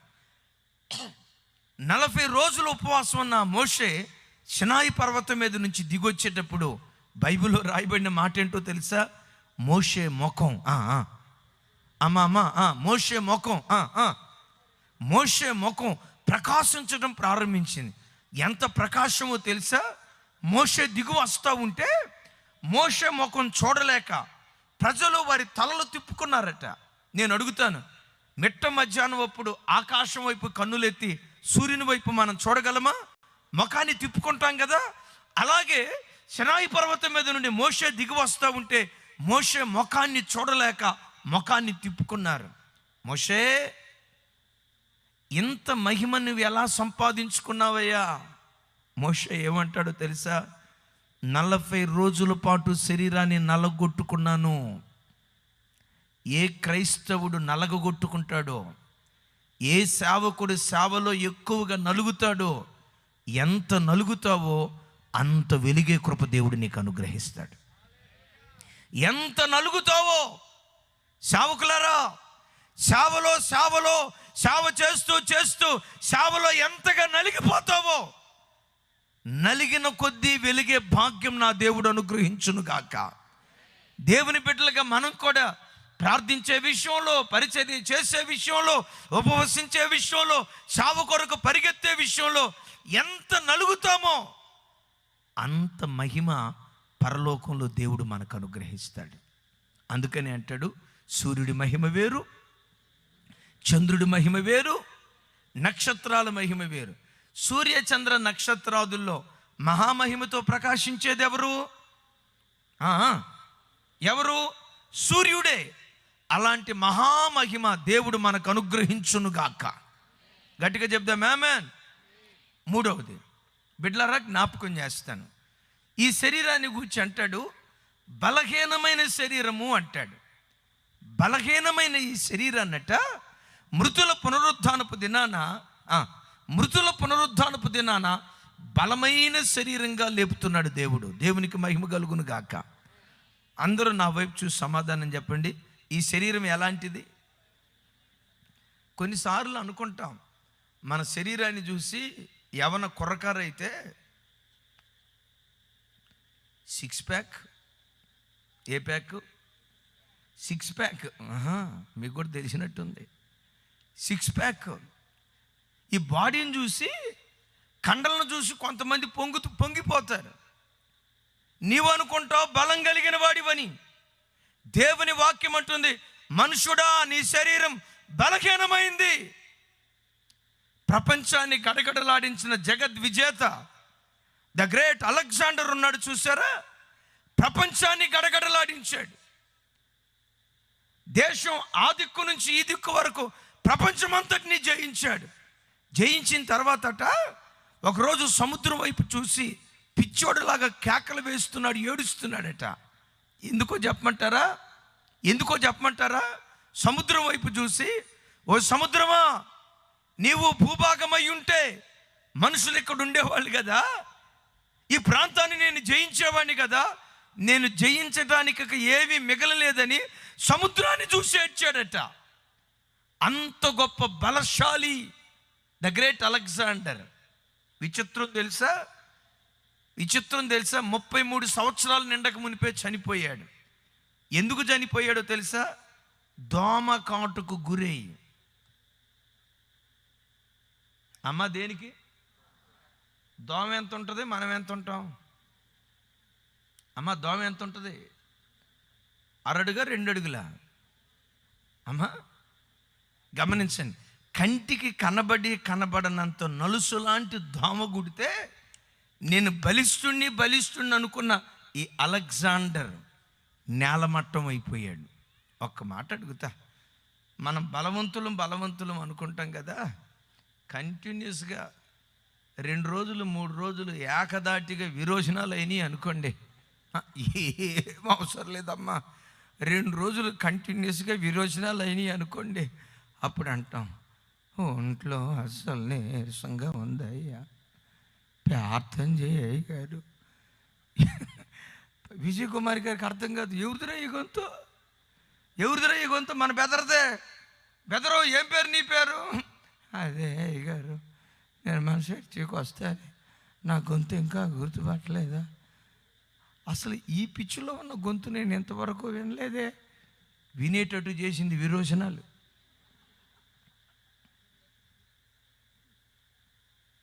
ఊరక మనం నేనంటే ఏంటో తెలుసా? ఏం లేదు, ఈ కరోనా వచ్చిన తర్వాత కూరలన్నీ ఇరిసేసింది. అయ్యా, కరోనా బ్యాక్టీరియా ఎంత ఉంది చెప్పండి?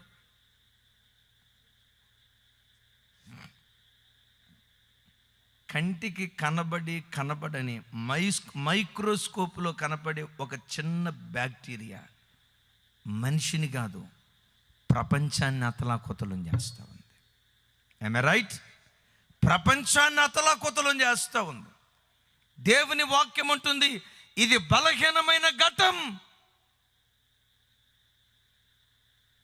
అయితే మృతుల పునరుద్ధానపు దినాన బలహీనమైన ఈ శరీరం బలమైన శరీరంగా లేపబడబోతుందట. బిడ్లరా, మృతుల పునరుద్ధానపు దినాన ఈ శరీరం బలమైన శరీరంగా లేపబడాలంటే ఈ బలహీనమైన శరీరంతో మనం ఉన్నప్పుడు మనం ఏం చేయాలో తెలుసా? బలమైన దేవుని వాక్యం చేత ప్రతి క్షణం మనం పోషించబడేటువంటి వారిగా మనం బ్రతుకుదుంగాక. ఈ లోకంలో బలమైనది ఏది? లేఖనం అంటుంది. అపోస్తులైన పౌలు గారు హెబ్రీ పత్రికలో మాట్లాడుతూ అంటాడు, నేను ముగింపులోకి వచ్చాను, అందరూ నా వైపు చూడండి. హెబ్రీ గ్రంథంలో అపోస్తులైన పౌలు గారు మాట్లాడతాడు, దేవుని వాక్యం సజీవమైనదై బలము గలదై రెండంచులు కలిగిన వాడి అయిన ఖడ్గము వలె ప్రాణాత్మ శరీరాల్లోనికి దూలుచు, మూలుగుల్లోనికి ఎముకల్లోకి దూర్చు, అంతరంగములో దాగి ఉన్న ప్రతి అపవిత్రతను బయటకు తీసుకొస్తుంది. చప్పలు కొట్టు స్తోత్రాలు చెప్దాం. దేవుని వాక్యం సజీవమైనది, దేవుని వాక్యం బలమైనది, దేవుని వాక్యం రెండంచులు కలిగిన ఖడ్గము వంటిది. దేవునికి మహిమ కలుగును గాక. దేవుని వాక్యం అనే ఖడ్గానికి నా వైపు చూడండి, ఎన్ని వైపుల పొదునుంది? కొంచెం గట్టిగా చెప్పాలి, గట్టిగా. దేవుని వాక్యానికి ఎన్ని వైపున పొదునుంది? 2 వైపుల పొదునుంది. బిడ్లరా, దేవుని వాక్యము నీ నోట నుంచి బయలుదేరేటప్పుడు ముందు నిన్ను నీవు నరుక్కోవాలి, ముందు నిన్ను నీవు సరి చేసుకోవాలి. నిన్ను నీవు సరి చేసుకున్న తర్వాత ఎదుటివాడిని సరి చేయటానికి నువ్వు ప్రయత్నిస్తే నువ్వు బలమైన విశ్వాసిగా వాక్యం నిన్ను మార్చును గాక. చెప్దాం ఆమేన్, గట్టిగా చెప్దాం ఆమేన్. బిడ్డలారా, కొన్నిసార్లు మన పరిస్థితులు ఎట్లుంటాయి అంటే వాక్యంతో ఎదుటోడిని నరకటానికి చూస్తాం, కానీ మనల్ని మనం నరుక్కోవటానికి ప్రయత్నం చెయ్యం. ఒక రోజట చర్చికి వచ్చే ఇద్దరు పొలం పనికి వెళ్ళారట. అమ్మ, ఏ పనికి వెళ్ళారు? కొంచెం గట్టిగా. ఆ మధ్యాహ్నం భోజనం చేయటానికి కూర్చున్నారు. మొదటోడేమో కారం తెచ్చుకున్నాడు, కారపు అన్నం తెచ్చుకున్నాడు, ఒట్టి అన్నం కారం. ఆ కారంతో తిందామనే మోత తీసుకొని ఇక్కడ కూర్చున్నాడు. రెండో వాడు ఉన్నాడు కదా, ఎప్పుడు వీడితో పాటు కలిసి భోజనం చేసేవాడు, అంత దూరం వెళ్ళి చెట్టు సాటుకి వెళ్ళి ముసుకేసుకొని ఆ క్యారేజీ మూత తీసి తింటున్నాడు. క్యారేజీ మూత తీసే గుప్పమని వాసన వచ్చింది. ఏంటో తెలుసా? వీడు మంచిగా మాంసం రొయ్యల కూర చేసుకొని ఆ మాంసం రొయ్యల కూర తెచ్చుకొని తింటున్నాడు.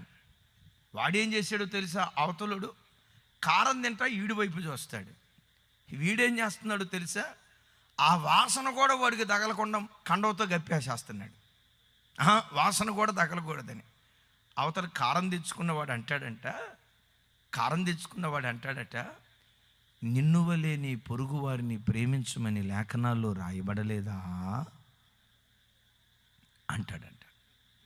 ఈడంటాడట, నీ పొరుగువానిలో దేనిని ఆశించవద్దని లేఖనాల్లో రాయబడలేదా?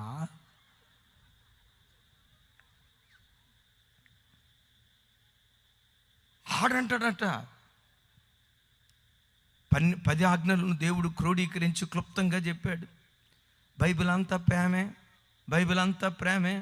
నిన్ను వలే నీ పొరుగు వారిని ప్రేమించమని లేఖనాల్లో రాయబడలేదా అని వాడు పెద్దగా చెప్తాడు.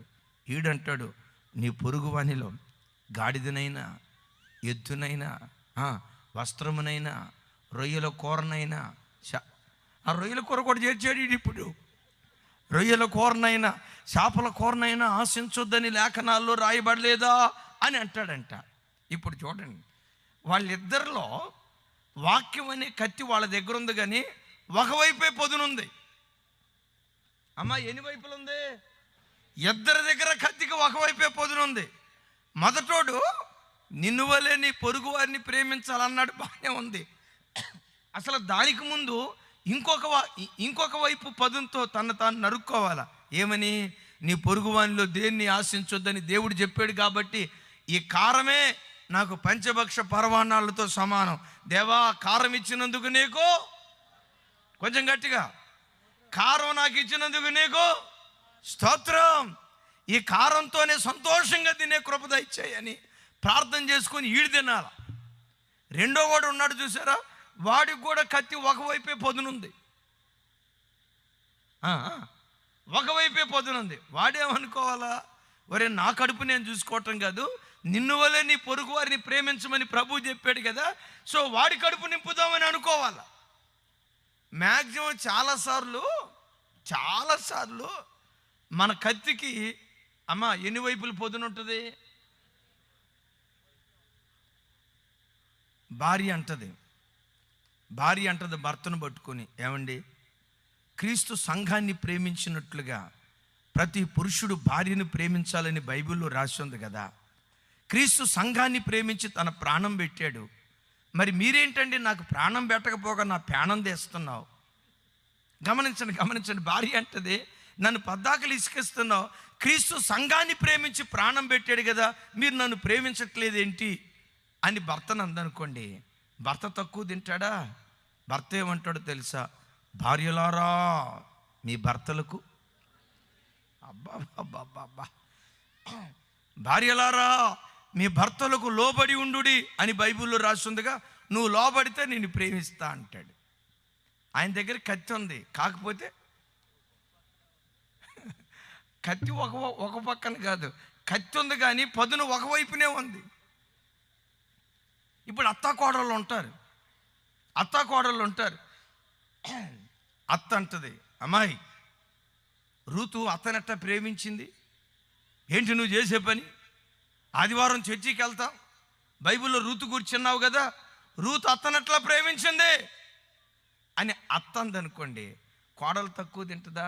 అత్తో, నువ్వు నయోమి అయితే నిన్ను ఎప్పుడూ ప్రేమించేదాన్ని అత్త, నువ్వు నయోమివి కాదుగా, అందుకని నేను ప్రేమించను. గమనించండి, అందరి దగ్గర కత్తులు ఉన్నాయి, కానీ ఇప్పుడు నేను మిమ్మల్ని అడుగుతా, ఒకవైపే పొద్దునున్న కత్తి ఎంతమంది చేతిలో ఉందో గట్టిగా చేతిలో తల్లిలో చెప్దాం, హల్లెలూయా. అబ్బాబ్బాబ్బా, అయ్యగారు మీ ఆగడాళ్ళ అంకోళ్ళు మామూలు కాదు అయ్యగారు, ఒక్కళ్ళు కూడా హల్లెలూయా చెప్పలా. మన కత్తికి ఎన్ని వైపులు పొదును ఉండాలా? వాక్యంతో ముందు మనల్ని మనం సరి చేసుకోవాలా, ఆ తర్వాత ఎదుటోని సరి చేయాలా. వాక్యం బోధించే నేనున్నాను కదా, ముందు వాక్యంతో నన్ను నేను సరి చేసుకోవాలా. ఈ ప్రాంతానికి వచ్చేటప్పుడు విజయ్ కుమార్ అయ్య గారి గురించి నాకు 2-3 ఫోన్ చేసి చెప్పారు. మంచి వాక్యం సంఘానికి అందిస్తాడయ్యా. సంఘానికి వాక్యం అందించటం కంటే ముఖ్యంగా వాక్యానుసారంగా బ్రతకటానికి ఇష్టపడతాడయ్యా. ఆయన చేతిలో ఉన్న కత్తికి ఒకవైపు పొదును కాదు. అరే గట్టిగా చెప్పండి, గట్టిగా. అది మరి మీ దగ్గర అది బలమైన కత్తి, బలమైన ఖడ్గం. ఆ బలమైన వాక్యం చేత మనలను మనం అనుక్షణం సరిచేసుకుంటే దీని విలువ ఎప్పుడు తెలుస్తుందో తెలుసా? యేసయ్య మధ్యాకాశానికి వచ్చినప్పుడు ఈ మట్టి దేహం ఈ బలహీనమైన దేహం బలమైన దేహంగా మార్చబడుతుంది. చప్పట్లు కొట్టు స్తోత్రాలు చెప్దాం. ఆఖరి మాట ఒక్క 5 నిమిషాల్లో చెప్పి నేను ముగిస్తాను. దేవుడు మన అందరితో మాట్లాడును గాక. చెప్దాం ఆమేన్. దేవుడు మన అందరితో మాట్లాడును గాక. 4వది, ఈ శరీరం ఎలాంటిదంటే ప్రకృతి సంబంధమైన శరీరం. ఈ ప్రకృతి సంబంధమైన శరీరం అట ఆత్మ సంబంధమైన శరీరంగా లేస్తుంది అని దేవుని యొక్క వాక్యంలో రాయబడింది. అంటే ప్రకృతి సంబంధమైన శరీరం ఏంటంటే ఎప్పుడు ఈ శరీరానికి ప్రకృతి సంబంధమైన ఆశలే. పొద్దున్నే టిఫిన్ చేసామా, ఆ సార్లే ఈ పూట తినకపోతే ఏం కాదులే అని ఉండదు. పొద్దున్న టిఫిన్ చేసిన మనం పొద్దున్న టిఫిన్ చేస్తానే భర్త అడుగుతాడు, మధ్యాహ్నానికి ఏం చేస్తున్నా?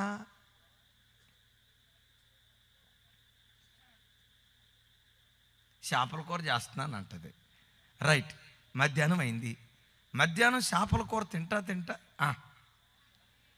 అబ్బాబ్బాబ్బా మా తల్లే, మధ్యాహ్నం చేపల కూర తింటారే, ఈ పూట తింటున్నావులే, ఇక రాత్రికి తినకపోతే ఏమైందిలే అని ఉండదు. సరే తింటే తిన్నాం. చూడండి, ఎప్పుడు ఈ ప్రకృతి సంబంధమైన శరీర సంబంధమైన భౌతిక సంబంధమైన ఆశా ఇచ్చలతో నిండుకుంది. గమనించండి, భర్త ఒక తులం బంగారపు గొలుసు వచ్చి భార్యకి ఇచ్చాడు అనుకోండి, ఆ సంతోషం 1 రోజు 2 రోజులే ఉంటుంది.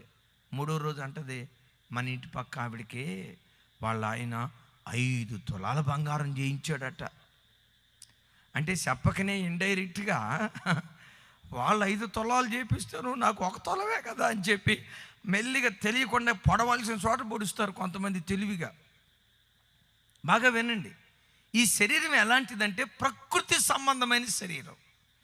ప్రకృతి సంబంధమైన శరీరం ఆత్మ సంబంధమైన శరీరంగా మార్చబడాలంటే ఈ ప్రకృతి సంబంధమైన శరీరంతో ఉన్నప్పుడే మనం ఎప్పుడు ఆత్మ సంబంధమైన ఆశలతో బ్రతికేటువంటి వారిగా బ్రతుకుదుముగాక.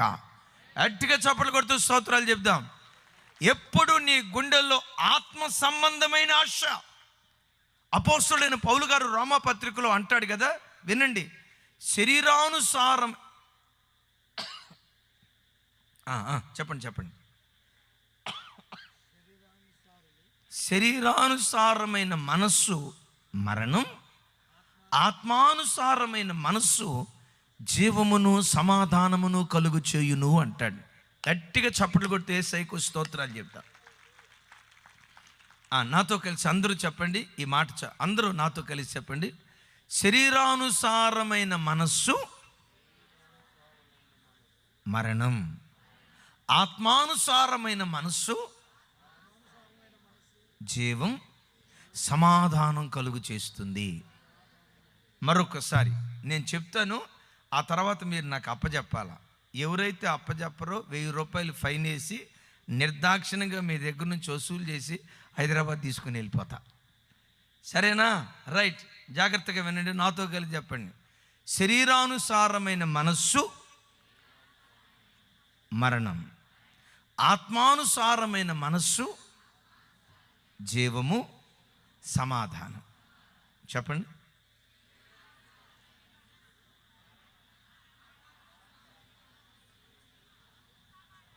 నా 1000 రూపాయలు బాగా పనిచేసినాయి. రైట్, ఇక మీరు నాకు ఇచ్చేది లేదు, నేను మీకు ఇచ్చేది లేదు, చెల్లు అయిపోయింది. బిడ్డలారా, దేవునిలో నిన్ను బ్రతికించేదైనా దేవునిలో లేకుండా నిన్ను చంపేదైనా నీ మనస్సు.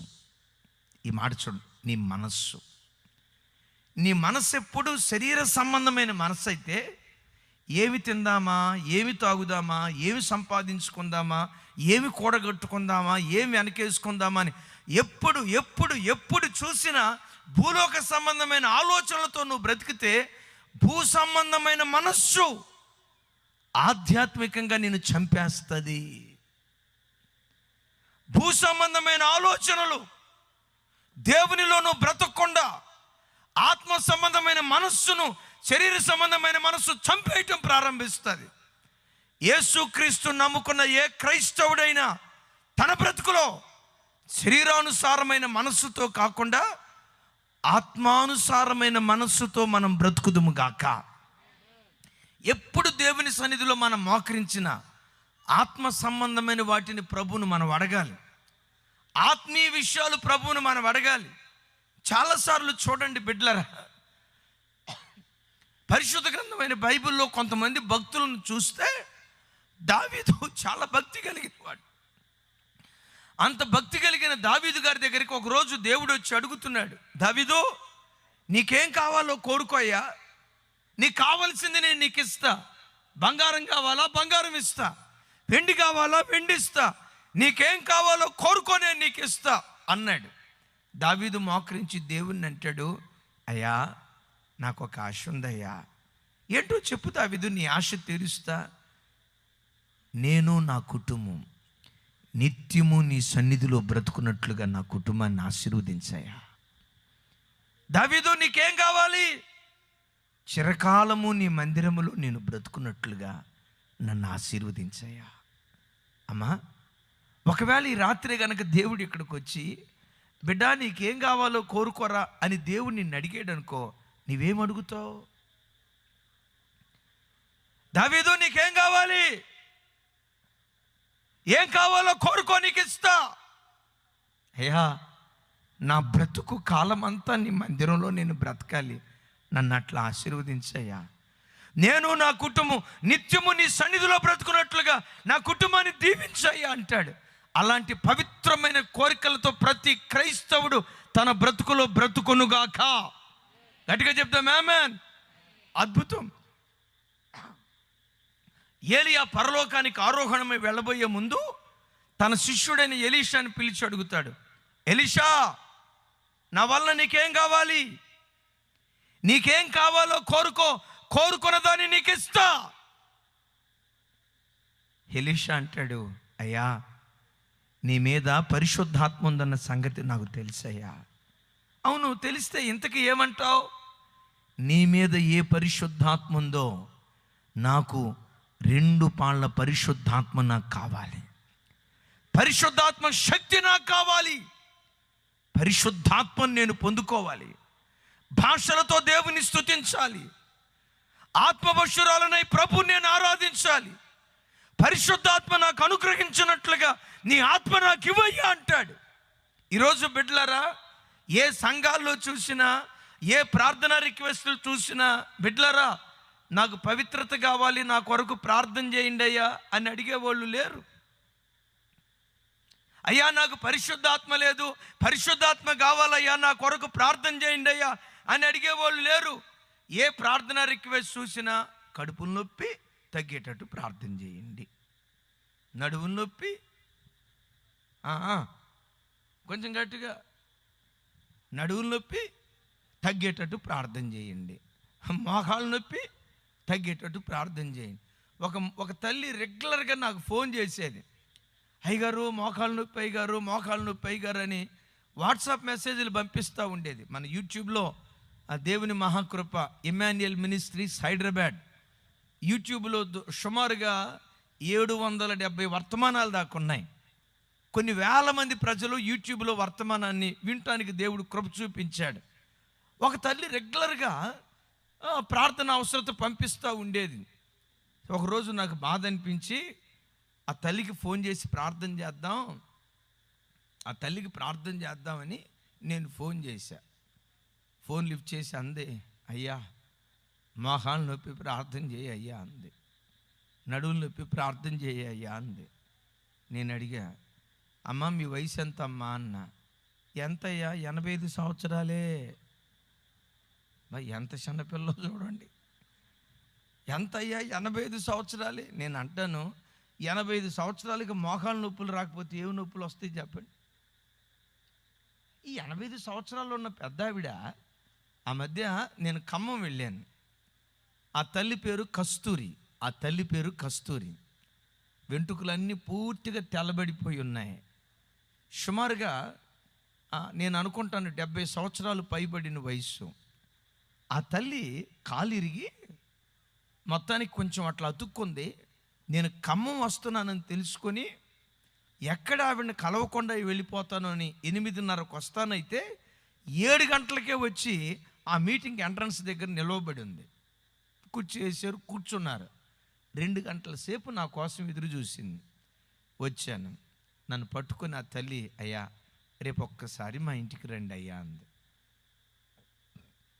ఆ వృద్ధాప్యంలో కాలు అవిడై ఆ స్థితిలో ఆ తల్లి అక్కడికి వస్తే నేను కాదనలేక తప్పకుండా వస్తానమ్మా అని ప్రొద్దున్నే నేను అమలాపురం రావాల్సి వచ్చి ఖమ్మంగుండ వాళ్ళ ఇంటి మీదుగా బయలుదేరి వచ్చి వాళ్ళ ఇంటికి వచ్చి ప్రార్థన చేయబోయాను. అమ్మా, దేని కొరకు ప్రార్థన చేయాలనుకుంటున్నావు?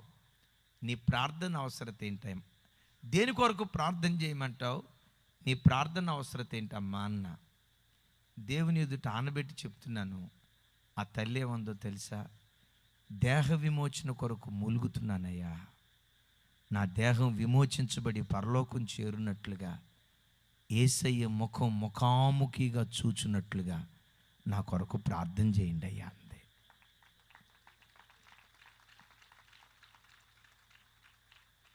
చప్పట్లు కొట్టారు కదా. ఈ క్షణంలో ఈ ప్రార్థన ఎంతమంది చేస్తారు? చేతులు ఎత్తండి. ఒక్కళ్ళు కూడా చేతులు ఎత్తలేదు అయ్యగారు. అమ్మ చచ్చిపోరమ్మా. Thank you, thank you, thank you. అమ్మా చేయెత్తి తల్లి. కోడలు ఏమన్నా బాధ పెడుతుందా అమ్మా? లేదు కదా. అది ఎందుకు ఎందుకు ఎందుకు దేహ విమోచన కొరకు? ప్రభువును చూడాలని. థ్యాంక్ యూ తల్లి, ప్రభువును చూడాలని. ఎప్పుడు ప్రార్థనలో మోకరించిన కడుపులు నొప్పి, కాలు నొప్పి, మోకాలు నొప్పి, నడుము నొప్పి, రొయ్యల చెరువు బాగా బండాలి, చేపల చెరువు బాగా బండాలి, నా కొడుకును దీవించు, కూతుర్ను దీవించు, అల్లుడిని దీవించు, మనవని దీవించు, ముని మనవని దీవించు, ఆశీర్వదించు, ఆశీర్వదించు, దించు దించు దించు దించు. అదేమో దిగదాం. ఎందుకు 24 గంటలు ఆశీర్వదించు ఆశీర్వదించని ఈ లోకం చుట్టూతోనే తిరుగుతూ ఉన్నాం. కానీ ఏ రోజైనా పరలోకాన్ని కూర్చున్న తలంపులు క్రైస్తవుడా నీ గుండెల్లో ఉందా? ఏలియా ఆరోహణమై వెళ్ళేటప్పుడు, ఎలీషా నీకేం కావాలి? నీ మీద పరిశుద్ధాత్మ ఉందని నేను ఎరుగుదునయ్యా. నీ మీద ఉన్న ఆత్మలో నాకు 2 పాళ్ళ ఆత్మ కావాలి. ఈ రాత్రి వాక్యం వింటున్న బిడ్డలారా, విశ్వసించండి. పరిశుద్ధాత్మ లేని స్థితిలో ఎందరైతే ఈ స్థలములో ఉన్నారో, నోరు తెరిచి ప్రభుని మీరు అడగాలేకని అడుగు ప్రతి వారికి నిశ్చయంగా ఆయన పరిశుద్ధాత్మను అనుగ్రహిస్తాడు. అడుగు ప్రతి వారి మీద దేవుడు తన ఆత్మను కుమ్మరిస్తాడు. విశ్వసించండి. ఈ రాత్రి ఈ ప్రాంగణంలో ఎంతమంది అయితే ఉన్నారో ఈ ప్రజలందరి మీదకి దేవుని ఆత్మ బలముగా దిగి రాబోతున్న రాత్రి. బైబిల్లో జలముల మీద దేవుని ఆత్మ అల్లాడినట్లుగా విశ్వసించండి. ఈ రాత్రి దేవుని ఆత్మ నీ మీద వ్రాలాలని పరిశుద్ధాత్ముడు నీ తల మీద అల్లాడుతూ ఉన్నాడు. పాత నిబంధనలో జలముల మీద అల్లాడాడు. ఈ కడవరి కాలములో జనముల మీద వాలాలని దేవుని ఆత్మ అల్లాడుతూ ఉంది. ఎంతమందికి పరిశుద్ధాత్మ కావాలో చేతులెత్తి చెప్పండి. ఈ రాత్రే భాషల వరంతో దేవుడు మిమ్మల్ని అభిషేకించునుగాక. మీ సంఘాలకు మిమ్మల్ని ప్రవక్తగా దేవుడు బలపరచునుగాక. ఒకరోజు ఒక తల్లి తన కొడుకులిద్దరిని తీసుకొచ్చింది. అడుగుతుంది. యేసు ప్రభు అంటున్నాడు, అమ్మా నీకేం కావాలి? ఆ తల్లి అంటుంది, అయ్యా నీవు మహిమ కలిగిన సింహాసనం మీద కూర్చున్నప్పుడు, నువ్వు సింహాసనాసీనుడు అయి ఉన్నప్పుడు, నా కొడుకుల్లో ఒక కొడుకు పరలోకంలో కుడివైపున ఉండాలయ్యా. ఇంకో కొడుకు. అమ్మా ఏం కోరుకుందా తల్లి? పరలోకాన్ని కోరుకుంది. తన పిల్లలకు పరలోకం కావాలని కోరుకుంది. బిడ్డలరా, ఏదో ఒక రోజు మనం చనిపోతాం. దేవుడు మనకిచ్చిన ఈ విలువైన జీవితంలో ఇలా మనం బ్రతికితే, ఈ చిన్న జీవితంలో అక్షయతను మనం సంపాదించుకుంటే, ఈ చిన్న జీవితంలో మహిమను సంపాదించుకుంటే, ఈ చిన్న జీవితంలో వాక్యం అనే ఖడ్గం చేత మనం సరిచేయబడితే, ఈ చిన్న జీవితంలో ఆత్మ సంబంధమైన మనసుతో బ్రతికితే యుగాయుగాలు పరలోకంలో ఉండే భాగ్యం దేవుడు మనకు అనుగ్రహించునుగాక. అందరం లేచి నిలబడదాం. ఒక క్షణం ఎవ్వరు అటు ఇటు చూడకూడదు.